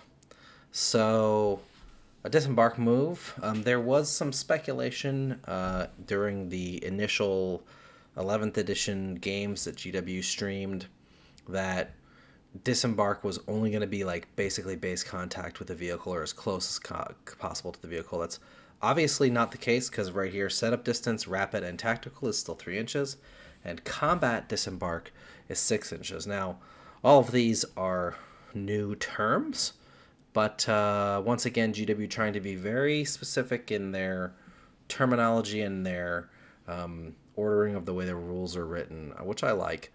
You're eligible to disembark if all the following apply to your unit. You're embarked with a transport model that is on the battlefield. You did not embark in that transport this phase, and that transport has not made an advance or fallback move this phase. So before moving, you'll select a mode. Rapid disembark. If that transport made a normal or ingress move, you must select this mode. Tactical disembark. Otherwise, if that transport remains stationary or has not been selected to move, and if you can set up your unit as described below, you must select this mode. And then otherwise, combat disembark. Otherwise, you must select this mode. Make a hazard roll for each model in your unit. So it seems like you have lots of choices here, but you really don't have any. So rapid disembark is basically the rules for you get out of a transport after it moved. As long as it didn't, whether it came in from reserves, whether it made a normal move but didn't advance. So that's how rapid disembark works. You're gonna, get out following the same rules as we do now. You're not eligible to charge, and then tactical is the same as, hey, the thing didn't move yet, so I can get out, make a normal or advanced move, so that I am eligible to charge. And then combat disembark is kind of I think it's new. So basically, combat disembark will come into play if you are in combat, essentially. So it's very dangerous because first you have to make a hazard roll, and then you also become battle shocked, and you're not eligible to declare charge. However, when you're getting out, you can be placed in engagement range with one or more enemy units that the transport is engaged with. So basically, you also have 6 inches. So if they surround your transport, you can get out and get into combat. But you're taking a hazard test and you're battle shocked. So probably not the best thing to be doing.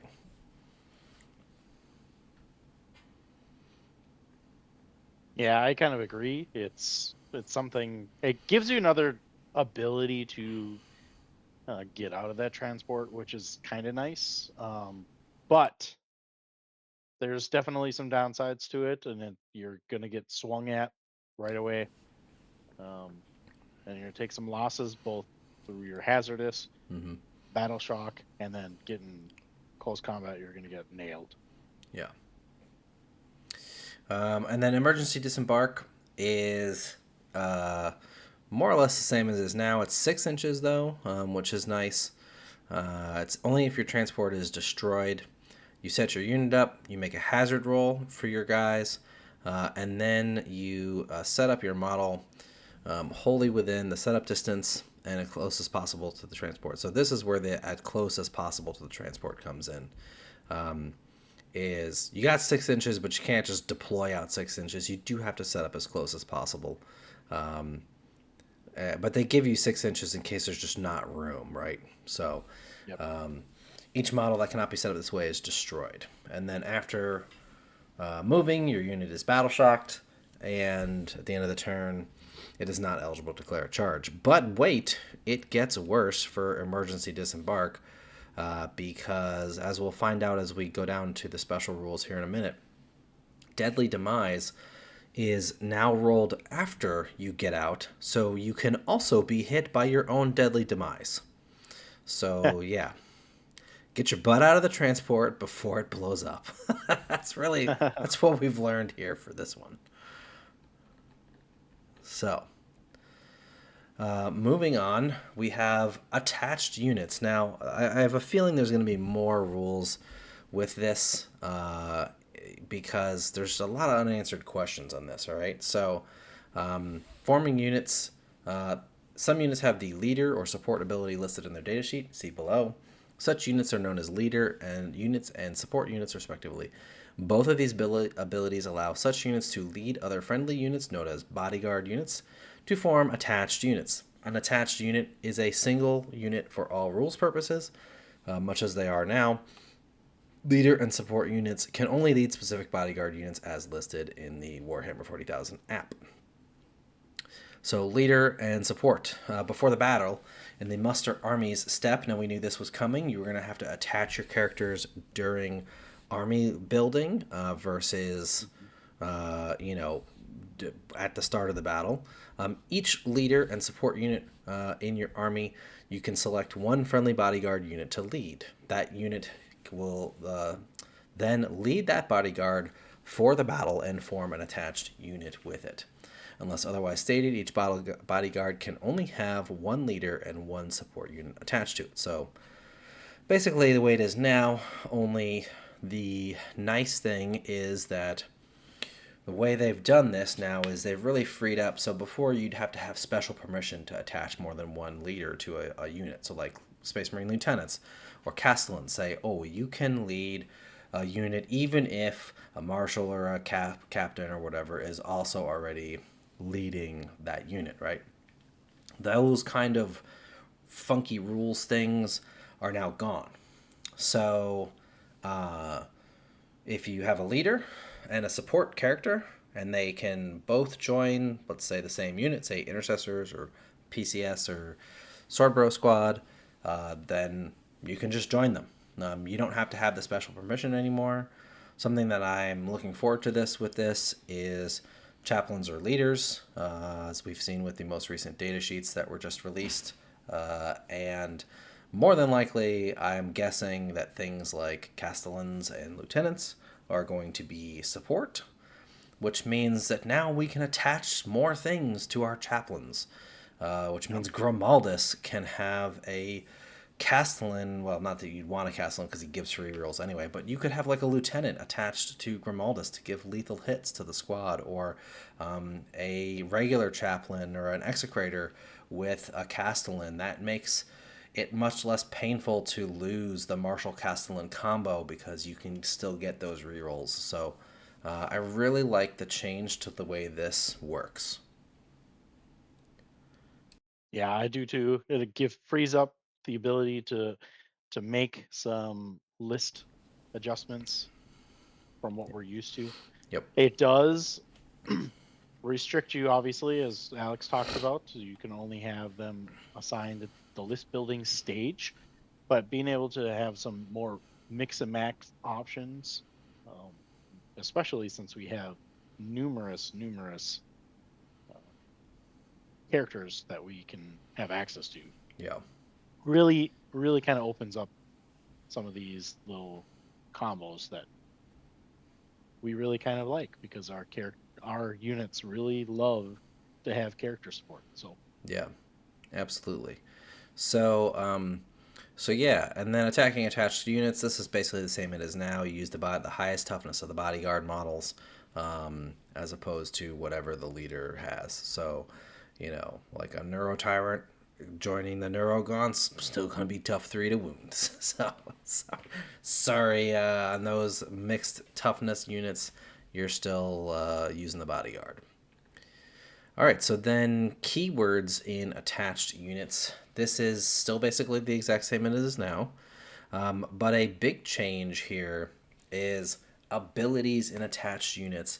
And I even made a video about this because it was so convoluted and so difficult to understand that I had to make a whole video just to explain what happens to your while I'm leading a unit nonsense, whatever. They've changed that. So now we have a nice little chart right here, which is great. So abilities, rules that affect a single specified model, like an enhancement, only ever affect that model. Duh, we knew that. Otherwise, abilities that affect the unit apply to every model in a unit. So they've spelled it out here now, whereas before it was just like, well, they're one unit, so of course it applies. And then abilities in attached units. So the source of the ability of the rule, if it's a leader or support unit, the ability applies to the attached unit until the last model in that leader/support unit is destroyed. There's an asterisk that says this means leader support units continue to benefit from their own quote-unquote while this model is leading a unit abilities even after their bodyguard unit is destroyed, provided they started the battle in an attached unit. This is huge. This means the Marshal and the Castellan continue to get rerolls and their crit hit fives. It also implies, but doesn't specifically state, that those two characters will remain a single unit after the bodyguard is dead. So I'm interested to see if we get any, additional rules like these little green boxes up here in when the edition officially launches and we get everything. I'm interested to see whether that remains the case or not, because that would be really good if it did. Yeah, I'm gonna have to say that they are still considering the characters a single unit Based on this, yeah. during this. Yeah. So, but it is really good.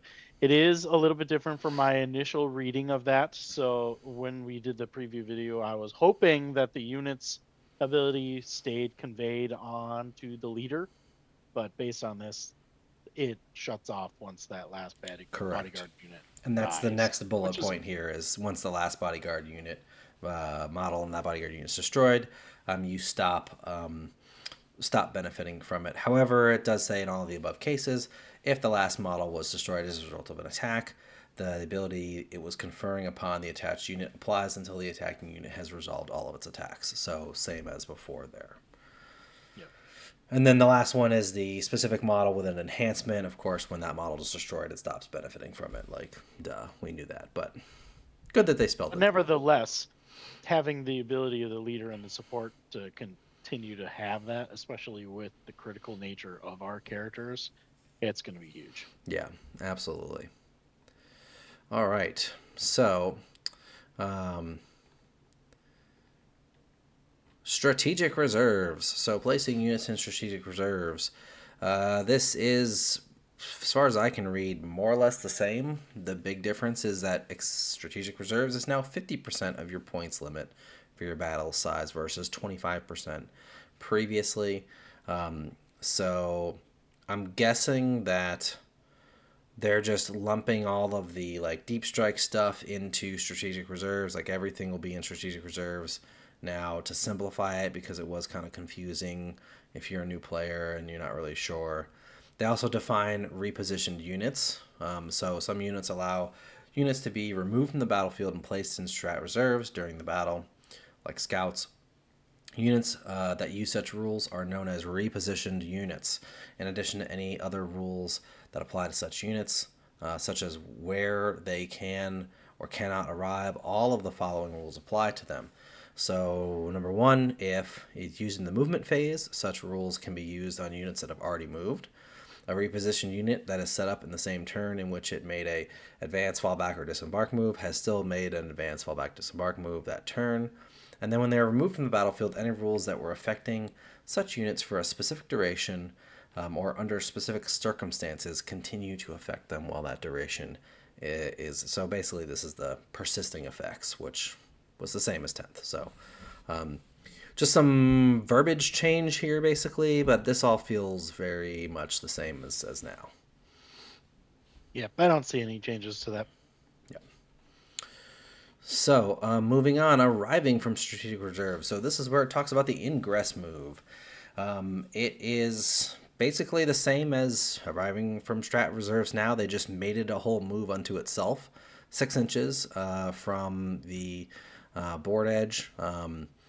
And you're eligible if you're in strat reserves. Your unit is described as set up. And then while moving, you got to be wholly within the setup distance of 1 or more battlefield inches. You can be 8 inches away now, remember. With reserves, you're 8 inches away. And then same thing as before, can't be in their deployment zone until turn 3. And then you're also not eligible to make any other type of move. So no more drop in, move, shoot, or, drop in, shoot, move. Can't do that regardless of what your stuff says.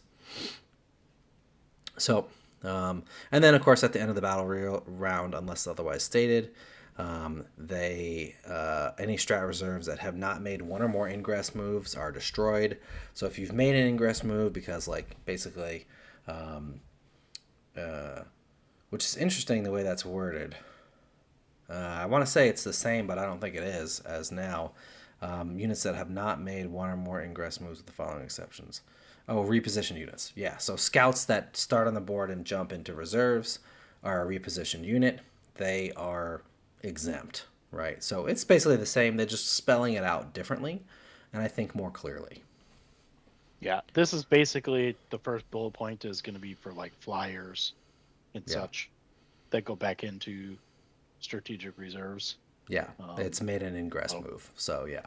yeah, it's already made that Yep. ingress. So Basically, this is the same as it now. If you didn't deploy them at all, and at the end of the third round, they're just dead.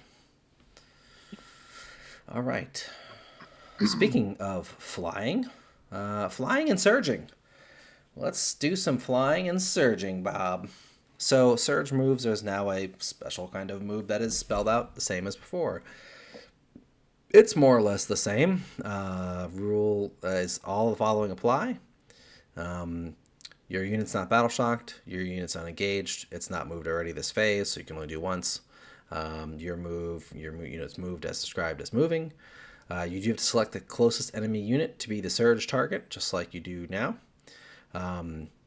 While moving, each model must end its move engaged with the surge target if possible, and then each model that cannot end its move engaged with the surge target must end its move as close as possible to the surge target. You can't you can't tag two things, only the one thing, and you can't move again this phase. So it's pretty much the same wording that's in all of the surge move text. It's just more clearly spelled out here and will unify that stuff. yeah, nothing new here. No. Flying models. Definitely some changes here with flying models. So now, models with fly. Each time a flying unit is selected to make a normal, advance, fallback, or charge move, before moving any models, you can declare that it will take to the skies. Take to the skies. Yes. Yes, but also probably not, because it's subtract 2 from the maximum distance. That's huge. That is a huge downside. However, it allows stuff that otherwise couldn't like go through terrain. So like mounted models that can fly or vehicles that can fly. You now just can ignore all vertical distance like you used to be able to do. But you're sacking 2 inches of movement to do so, which, if you have a flying tank, that's probably worth it, right? To get on the other side of that ruin. So you can also move through all types of model, including enemy models and/or monsters and vehicles. And you can move horizontally and vertically through all categories of terrain features. So I like this in the sense that it simplifies fly. There's no more of like go up and then go over and then go down and then we gotta measure all that. You don't gotta worry about that no more. It's just you subtract 2 and that's it. The downside to this is stuff like mostly what we're using as Black Templar players as fly is junk pack guys, and while they're largely unaffected by this because they don't really need to take to the skies, except for flying over enemy models. So that is where we'll lose 2 inches of movement to fly over enemy models, which is unfortunate because it's basically a straight nerf for them. Yeah, I mean that's a good call out.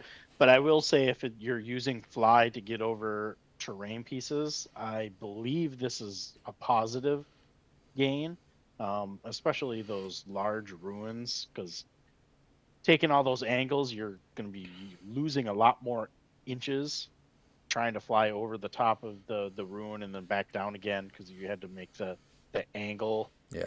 for it. I think you're going to be gaining inches Yeah, I I mean, mean this, for things that otherwise would have had to do that, yeah, but I mean, remember infantry can just walk through walls. So, yes, well, jump pack guys can just go through, but yeah. there is other things Other in things, general, yeah, exactly. So, so yeah. like Um land speeders that are like coming. land speeders, exactly, like land speeders that are coming. That's a great point. All right. So, other rules and abilities. So, this goes over a whole bunch of stuff. Aura abilities, same as before. Faction abilities, they only apply to your army faction. This is all basic 10th edition stuff that we already know. They're just spelling it out a little more clearly here. Psychic abilities to describe what a psychic ability is and whether it's a psychic attack or not.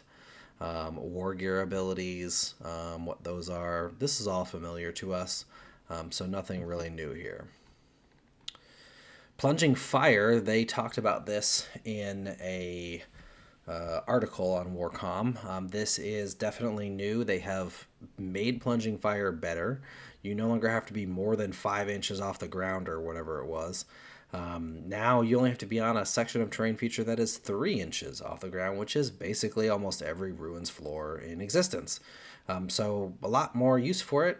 It is also no longer +1 AP. Instead, it is +1 to hit. Or, well, more specifically, it's +1 ballistic skill. So if you're also getting a +1 to hit from somewhere, you can stack those. But yes, and then models that have the towering keyword and they target something within 12 inches also get it. So knights, monoliths, I guess. I can't think of anything else that's towering. So yeah, nice little change there. It'll make it actually maybe useful in a game. So Yep. Yeah, I think I like this a little bit. It just gives you just that little bit of extra thematic play. Is it going to be a big deal? Most things are going to hit fairly reliably. mm-hmm. It's not going to really impact the game too terribly much, I Yeah, don't think, because it is limited to within 12 inches for those knight characters, so or those knight models. yeah. So if it was unlimited range, then I'd be like, okay, this is a problem. But Yeah, but you have just to be 12 fairly close. inches, yeah, to be close, which makes sense because they're towering over you at that point. So, speaking of towering over you, aircraft have some pretty significantly changes that basically mean unless you just have a really good aircraft, you're probably never going to put them on the table ever again. They have to start in reserves, just like now. Um, movement. Units are only eligible to make an ingress move. They are not eligible to make any other type of move. So at the end of your opponent's turn, all aircraft units in your army that are on the battlefield must be placed into strategic reserves.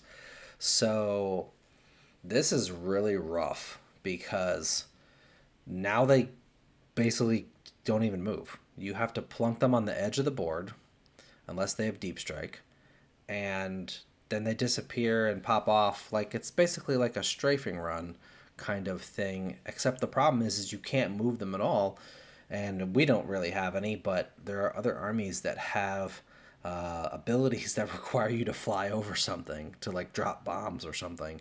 Can't do that anymore. So I don't know what they're gonna do with those. Maybe change those. But this is definitely pretty rough not being able to uh, put them wherever you need them to be to do something. So Yeah, this is, I don't know what they're trying to do here, but they're very clearly still trying to nerf all the flyers that have been a which problem. are already terrible. There's I feel like we had the Daka orc flyers for a little bit a couple of editions ago, and then beyond that it was like 6th and 7th edition. yeah, So beyond, flyers haven't really been a big problem in my opinion for quite a while, with some very very limited, few exceptions. Yeah, like, yeah, so Necrons have some, the crescent roll. yeah. um, The Doom Croissant. uh, yeah, the Doom Croissant, Doom Scythe, and then the Daka Jet. But beyond that, why do we need to keep nerfing flyers? I Yeah, just don't understand I it. don't know. Like, they're cool Like models. like I could see if it was you put the thing on the board in an ingress move, and then you can normal move it. Like I could see, because then you can go 20 inches somewhere. I could see that uh, being that would be cool, and that would at least make them semi-viable. Your opponent still has a turn to shoot them until they do something. So, but just them just only ingressing really puts them on the edge of the board unless you have deep strike. I think stuff like the Night Scythe on the Necrons will still be decent because it can deep strike turn one, and it doesn't care, and you can just dump out your cargo. So yeah, it's not affected by plunging fire, so you don't get to use that. Whether it I don't think there's any towering aircraft, but you can't use plunging fire on aircraft. And then charging and fighting and the rest of the movement stuff is all pretty much similar to what we have today. So pretty big nerf to aircraft. Only a handful that were actually already good to begin with may remain good. So. And then you get some cool pictures with some aircraft, but you're never going to use them. Yep, exactly. Look at the cool aircraft that you're never going to put on the table. Oh, knights. Yes. All right, reference. So here is the core abilities of the game. So we have abilities like blast and lethal hits and stuff like that. And so there is a bunch of abilities here. Many of these are exactly the same. A lot of this stuff is stuff that we already know, duplicated abilities. So if you have two versions of scouts, you only use one. If you have sustained hits 1 and sustained hits 2, you choose. You don't get them both. Multiple instances of weapons ability. Like anti-vehicle or anti-infantry. Same. This is all the stuff that's same now. And then as we go into here, anti is the exact same as it was before.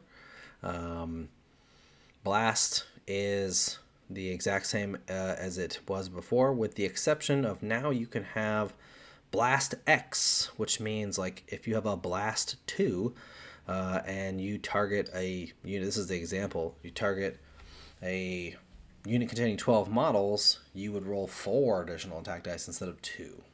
So Blast can now have multiple numbers associated with it, which can get gross really fast, I'm sure.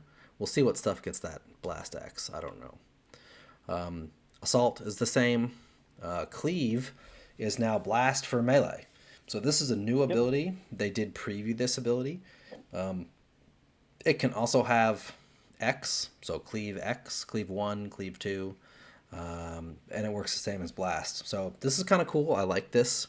Introducing this into melee, I think it'll be interesting to see which units get this going forward. Hopefully get some more BT units that maybe have this.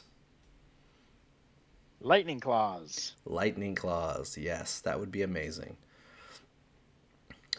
Close Quarters is essentially the pistol version of now.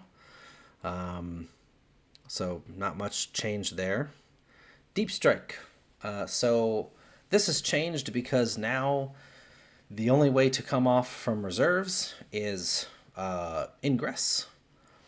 And each time this unit makes an ingress move, if every model in this unit has this ability, it can be set up anywhere in the battlefield that is more than 8 inches horizontally from all enemy units, even if that is within your opponent's deployment zone. So basically, it's the same as it is now, except that they're all making ingress moves. They've unified the arrival from reserves, which eliminates the need for, oh, this is strategic reserves, and oh, this is regular reserves, and what's the difference? And they've simplified that. I like that a lot. And it's functionally the same, except now you can put more stuff in strategic reserves that doesn't have deep strike, which I like. Deadly Demise, as we discussed before, can now hit your own guys. Lovely. Thank you. Thanks, GW. Devastating Wounds works exactly the same. They've just changed up the wording a little bit here to make it more clear about how it works. So yeah. Extra attacks. So each time a unit contains one or more, I think this changed slightly. With extra attacks, those models will make attacks with those weapons in addition. Yeah, you select all of the extra attacks. So you have to use the extra attacks, and then you pick one of their other melee weapons. So it's worded a little differently, but I think it's functionally the same. Firing deck is the same, just worded a little differently. Feel no pain is the same. Fights first is the same. Hazardous has changed. So each time this unit is selected to shoot or selected to fight, after that unit has resolved all of its attacks, make a number of hazard rolls. So I guess technically hazardous is the same. However, hazard rolls has changed, right? So as we said earlier, it's Yeah. now one or a two, but you only take one mortal wound unless you're a monster vehicle. So much less risky to overcharge those plasma pistols. So go wild, Grimaldus. Heavy is been buffed, so this is great because now it's the same. Well, buffed and nerfed. So if the unit, it used to be if you had heavy, and you were in combat as a tank, you could negate the -1 for shooting in combat because you had heavy. That's not the case anymore. Now you have to be unengaged for heavy to work. You also don't get it if you were set up on the battlefield this turn, which is really just sort of, you didn't before either, because you counted as moving. Now you don't have to worry about that. It's very clear. But more importantly, no model in the unit has moved more than 3 inches this turn. So now, instead of having to remain stationary, you can move 3 inches. This is pretty huge. So I like this a lot. It gives units like Eradicators, don't move very fast anyway. They can still do a little shuffle and get a little closer, maybe get into melter range, that kind of thing. So I like this change a lot. Yeah, being able to readjust and get some shots and go into fire lanes is really kind of a cool little quality of life adjustment to heavy. Yeah, absolutely. Lance is the same, +1 to move on the charge. Infiltrators is the same, except it's 8 inches instead of 9 inches because that's the new distance, right? Hover, I'm guessing we're going to get some new units with hover because each time this unit takes to the skies, do not subtract 2 inches from the maximum distance. Well, the only things I can think of off the top of my head with hover are stuff like the Storm Raven, which you're not moving that thing anyway, so it doesn't get to take to the skies. So I'm guessing this is going to be on more things that have fly that actually can move. So we'll see what this holds, but I like this. Maybe something like sort of speeders or those kind of things might get something like this. I forget if the speeder has hover or not. I don't think it does on the Armageddon data sheet. I don't believe so. Yeah. Leader, see attached units, ignores cover. So ignores cover. You're going to cannot have the benefit of cover, including from rules that give model or the unit the benefit of cover, like stealth. There's also other things that give you benefit of cover. So pretty much the same, but just making sure that hey, stealth, you don't get stealth either. Lethal hits. Same as before. Indirect fire. It is allows you to use indirect shooting, which we covered earlier. Lone op. Yeah. I do want to go touch on the lethal hits. You can choose not to have that apply. Oh, yes, which is nice. Maybe you're trying to fish for those devastating wounds, which is kind of interesting. So that's a good point. Good call out. Lone op.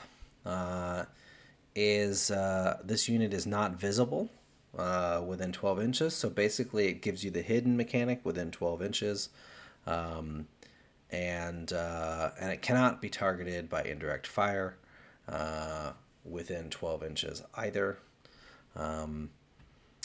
If it has Lone Op X, then it's not visible within those X inches. So I guess we're going to begin to see units that are like, oh, I have Lone Op 9 inches or not 6 inches or something. Hopefully we don't see 6 inches. That would be crazy, but you never know.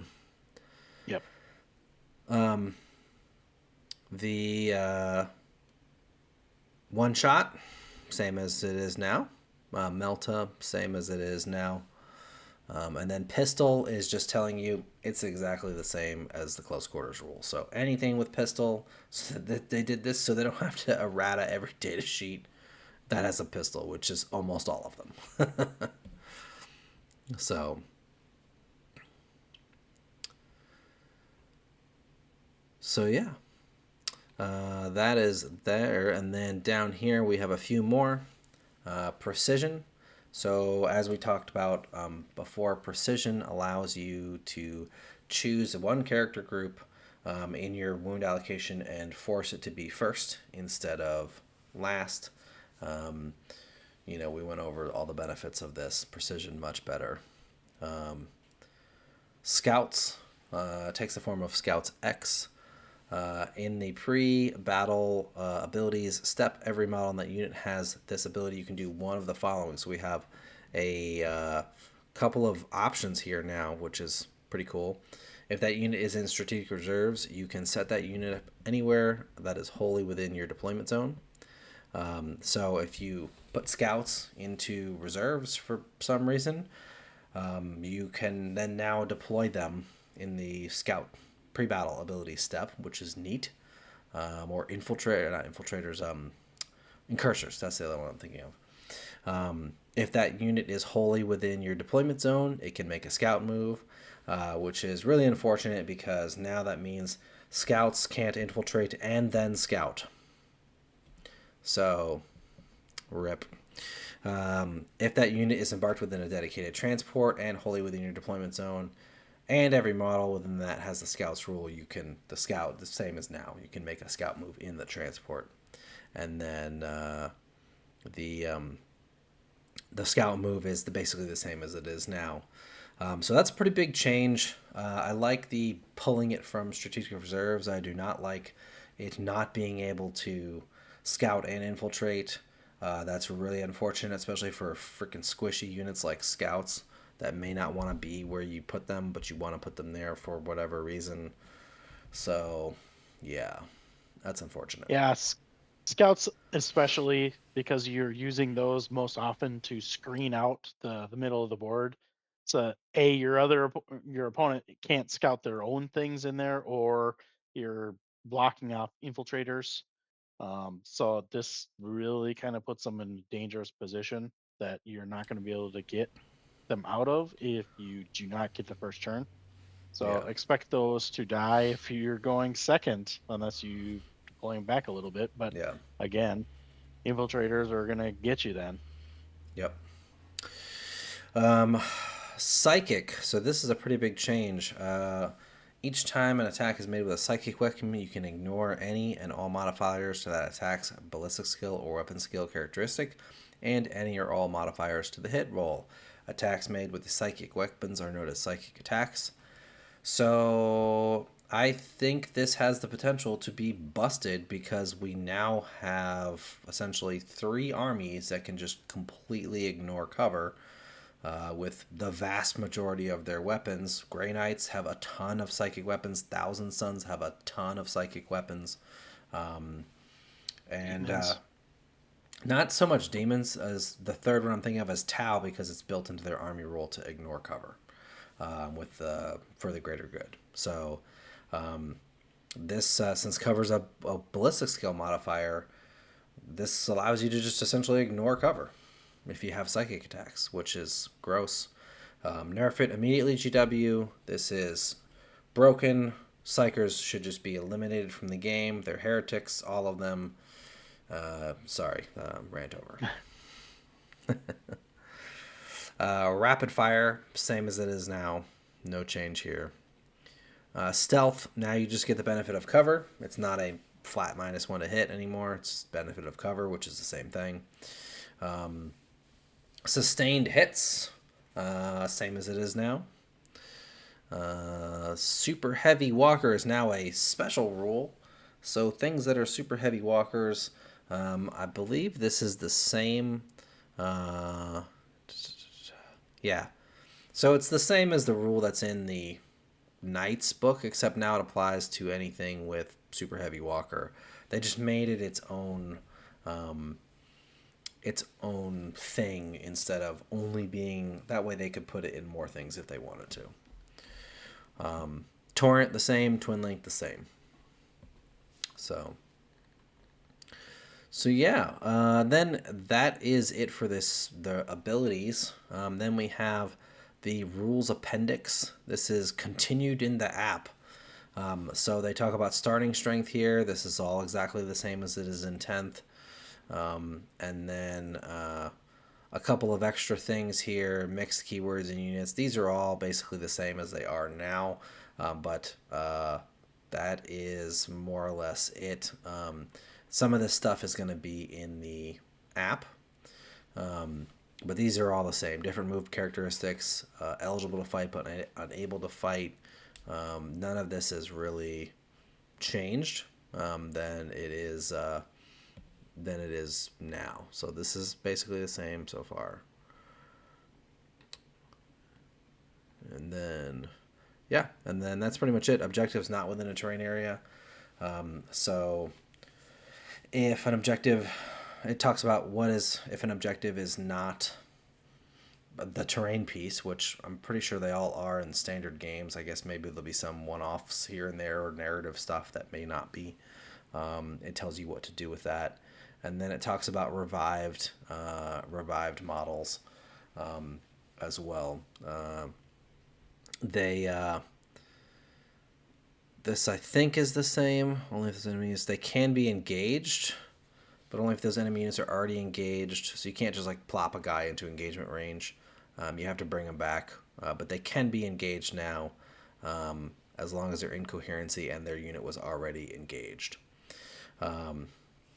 If a leader model, and then it talks here, a leader or support model in an attached unit is destroyed and subsequently revived, it is still part of that attached unit and must be returned to it if possible. And that, as they say, is a wrap. That's the core rules. So yeah, thanks for sticking with us, guys. Bob, any final thoughts? What are your initial impressions of 11th edition based on this? I think overall, just based on what you can see here, they are trying their hardest to help out melee armies with the hidden mechanic, the different rules changes with close combat. But we have heard that there is some units out there and armies out there that do manipulate the hidden mechanic. So they're kind of the little bit of the boogeyman right now. And initially, I think the hidden mechanic probably is only going to be useful the first turn because you're advancing so far up the board.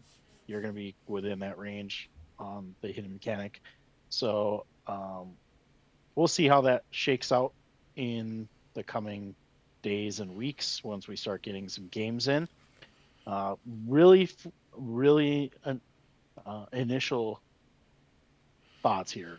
Obviously we haven't got a ton of games in, and we're really not going to know what's good until games have been played and it's a month into 11th edition. So, but I do think the changes are good overall.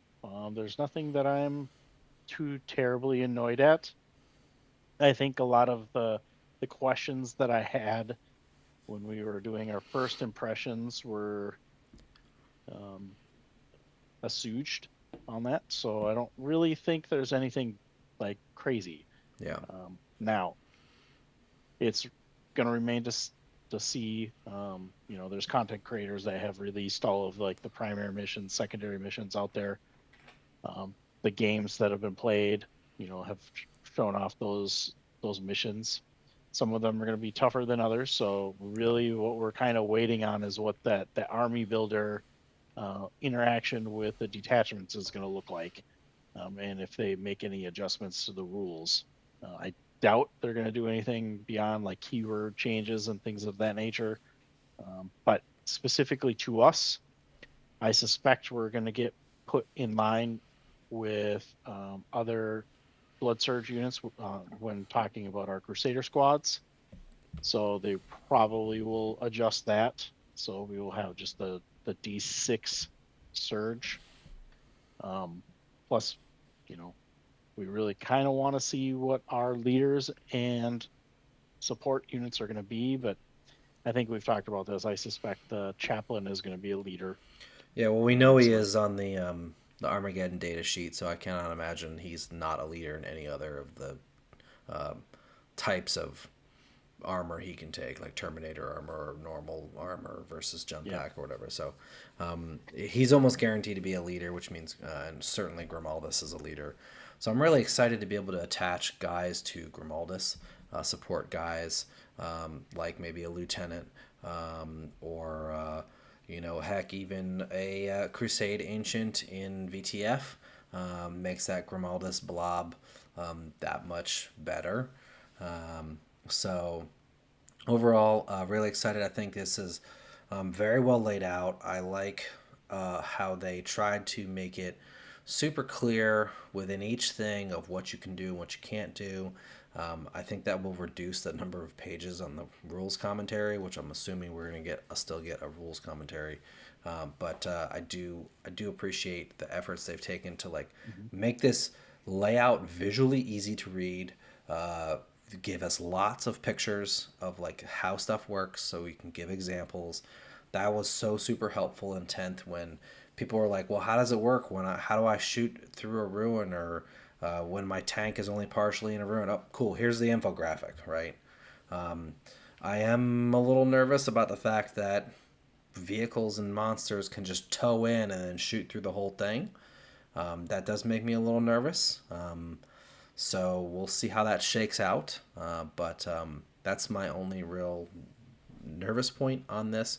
Otherwise, really overall happy. I think this is a nice increment to 10th, addressing some of the issues in 10th, and not also improving the game overall as a whole. So Yeah, yeah. I think it will. Games length will go down. Yeah, especially with the Between the wound, the speed roll saves. Yes. fast So, rolling. So yep. that'll allow us to, for those of us that are tournament goers, hopefully cut it like a half an hour off of our Yeah. games. But I will say that it sounds like there is going to be rumored. Now we only have the core rules here, but it sounds like it's going to be responsible for the players to set their own terrain each game. So that'll be interesting. That would be So, interesting. but So, we'll we'll find see. out soon enough. Launch day will be here before we know it. As you watch this video, it's probably already up for pre-order in most parts of the world. And yeah, so we're excited. Let us know down in the comments what you think. Thank you for sticking with us. If you watch this whole video, we really appreciate it. If what are your thoughts? Are you excited about 11th? What are you nervous about? What are you excited about? Let us know down in the comments. Don't forget to like and subscribe as well. It really helps drive the algorithm for us and get this content out to more people and helps us make more content. So until next time, keep on crusading.